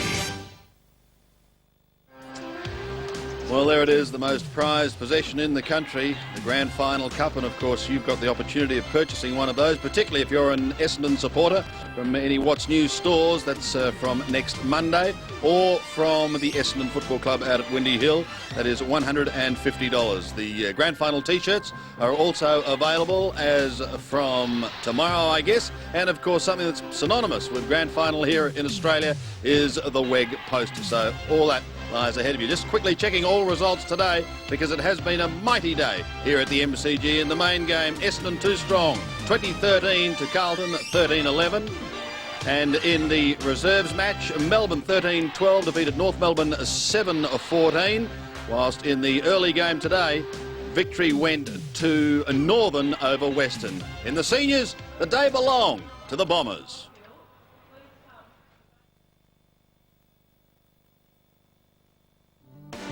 Lay down my crown.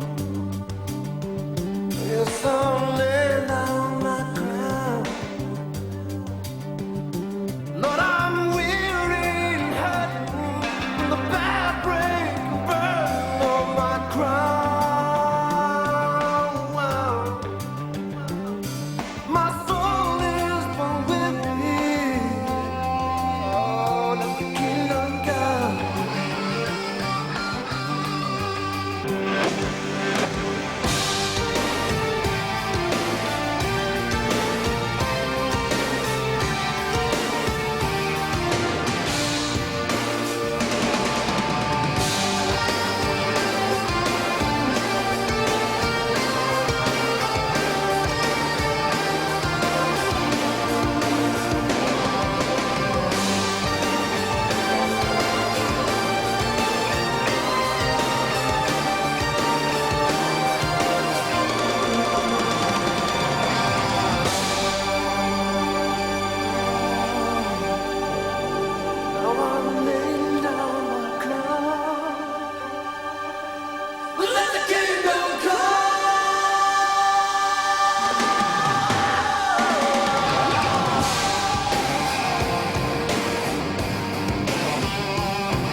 In just a moment, Peter Mitchell presents 7 Nightly News, followed by Get Smart Again. 8:30 Tuesday night, Australia's Most Wanted will be looking into the case of Adriana Mason from East Kew. A man in his early 20s who on his mother's birthday last year took the family dog for a walk and never returned. The Masons have always been a close-knit family. Since his disappearance, they've heard nothing from him. Join us on 7, 8:30 Tuesday for Australia's Most Wanted. Hi, I'm Ann Johnson. Coming up on Seasons, a phoenix rises from the ashes in Zambia, a nation devastated by the loss of its soccer team in an untimely plane crash in April. Through the painful process of recovery, we'll see how a new team has emerged to champion the Zambian cause once more. Join Ann Johnson and the team on Seasons, 9:30 Thursday night on 7 Melbourne. This has been a 7 Sport presentation.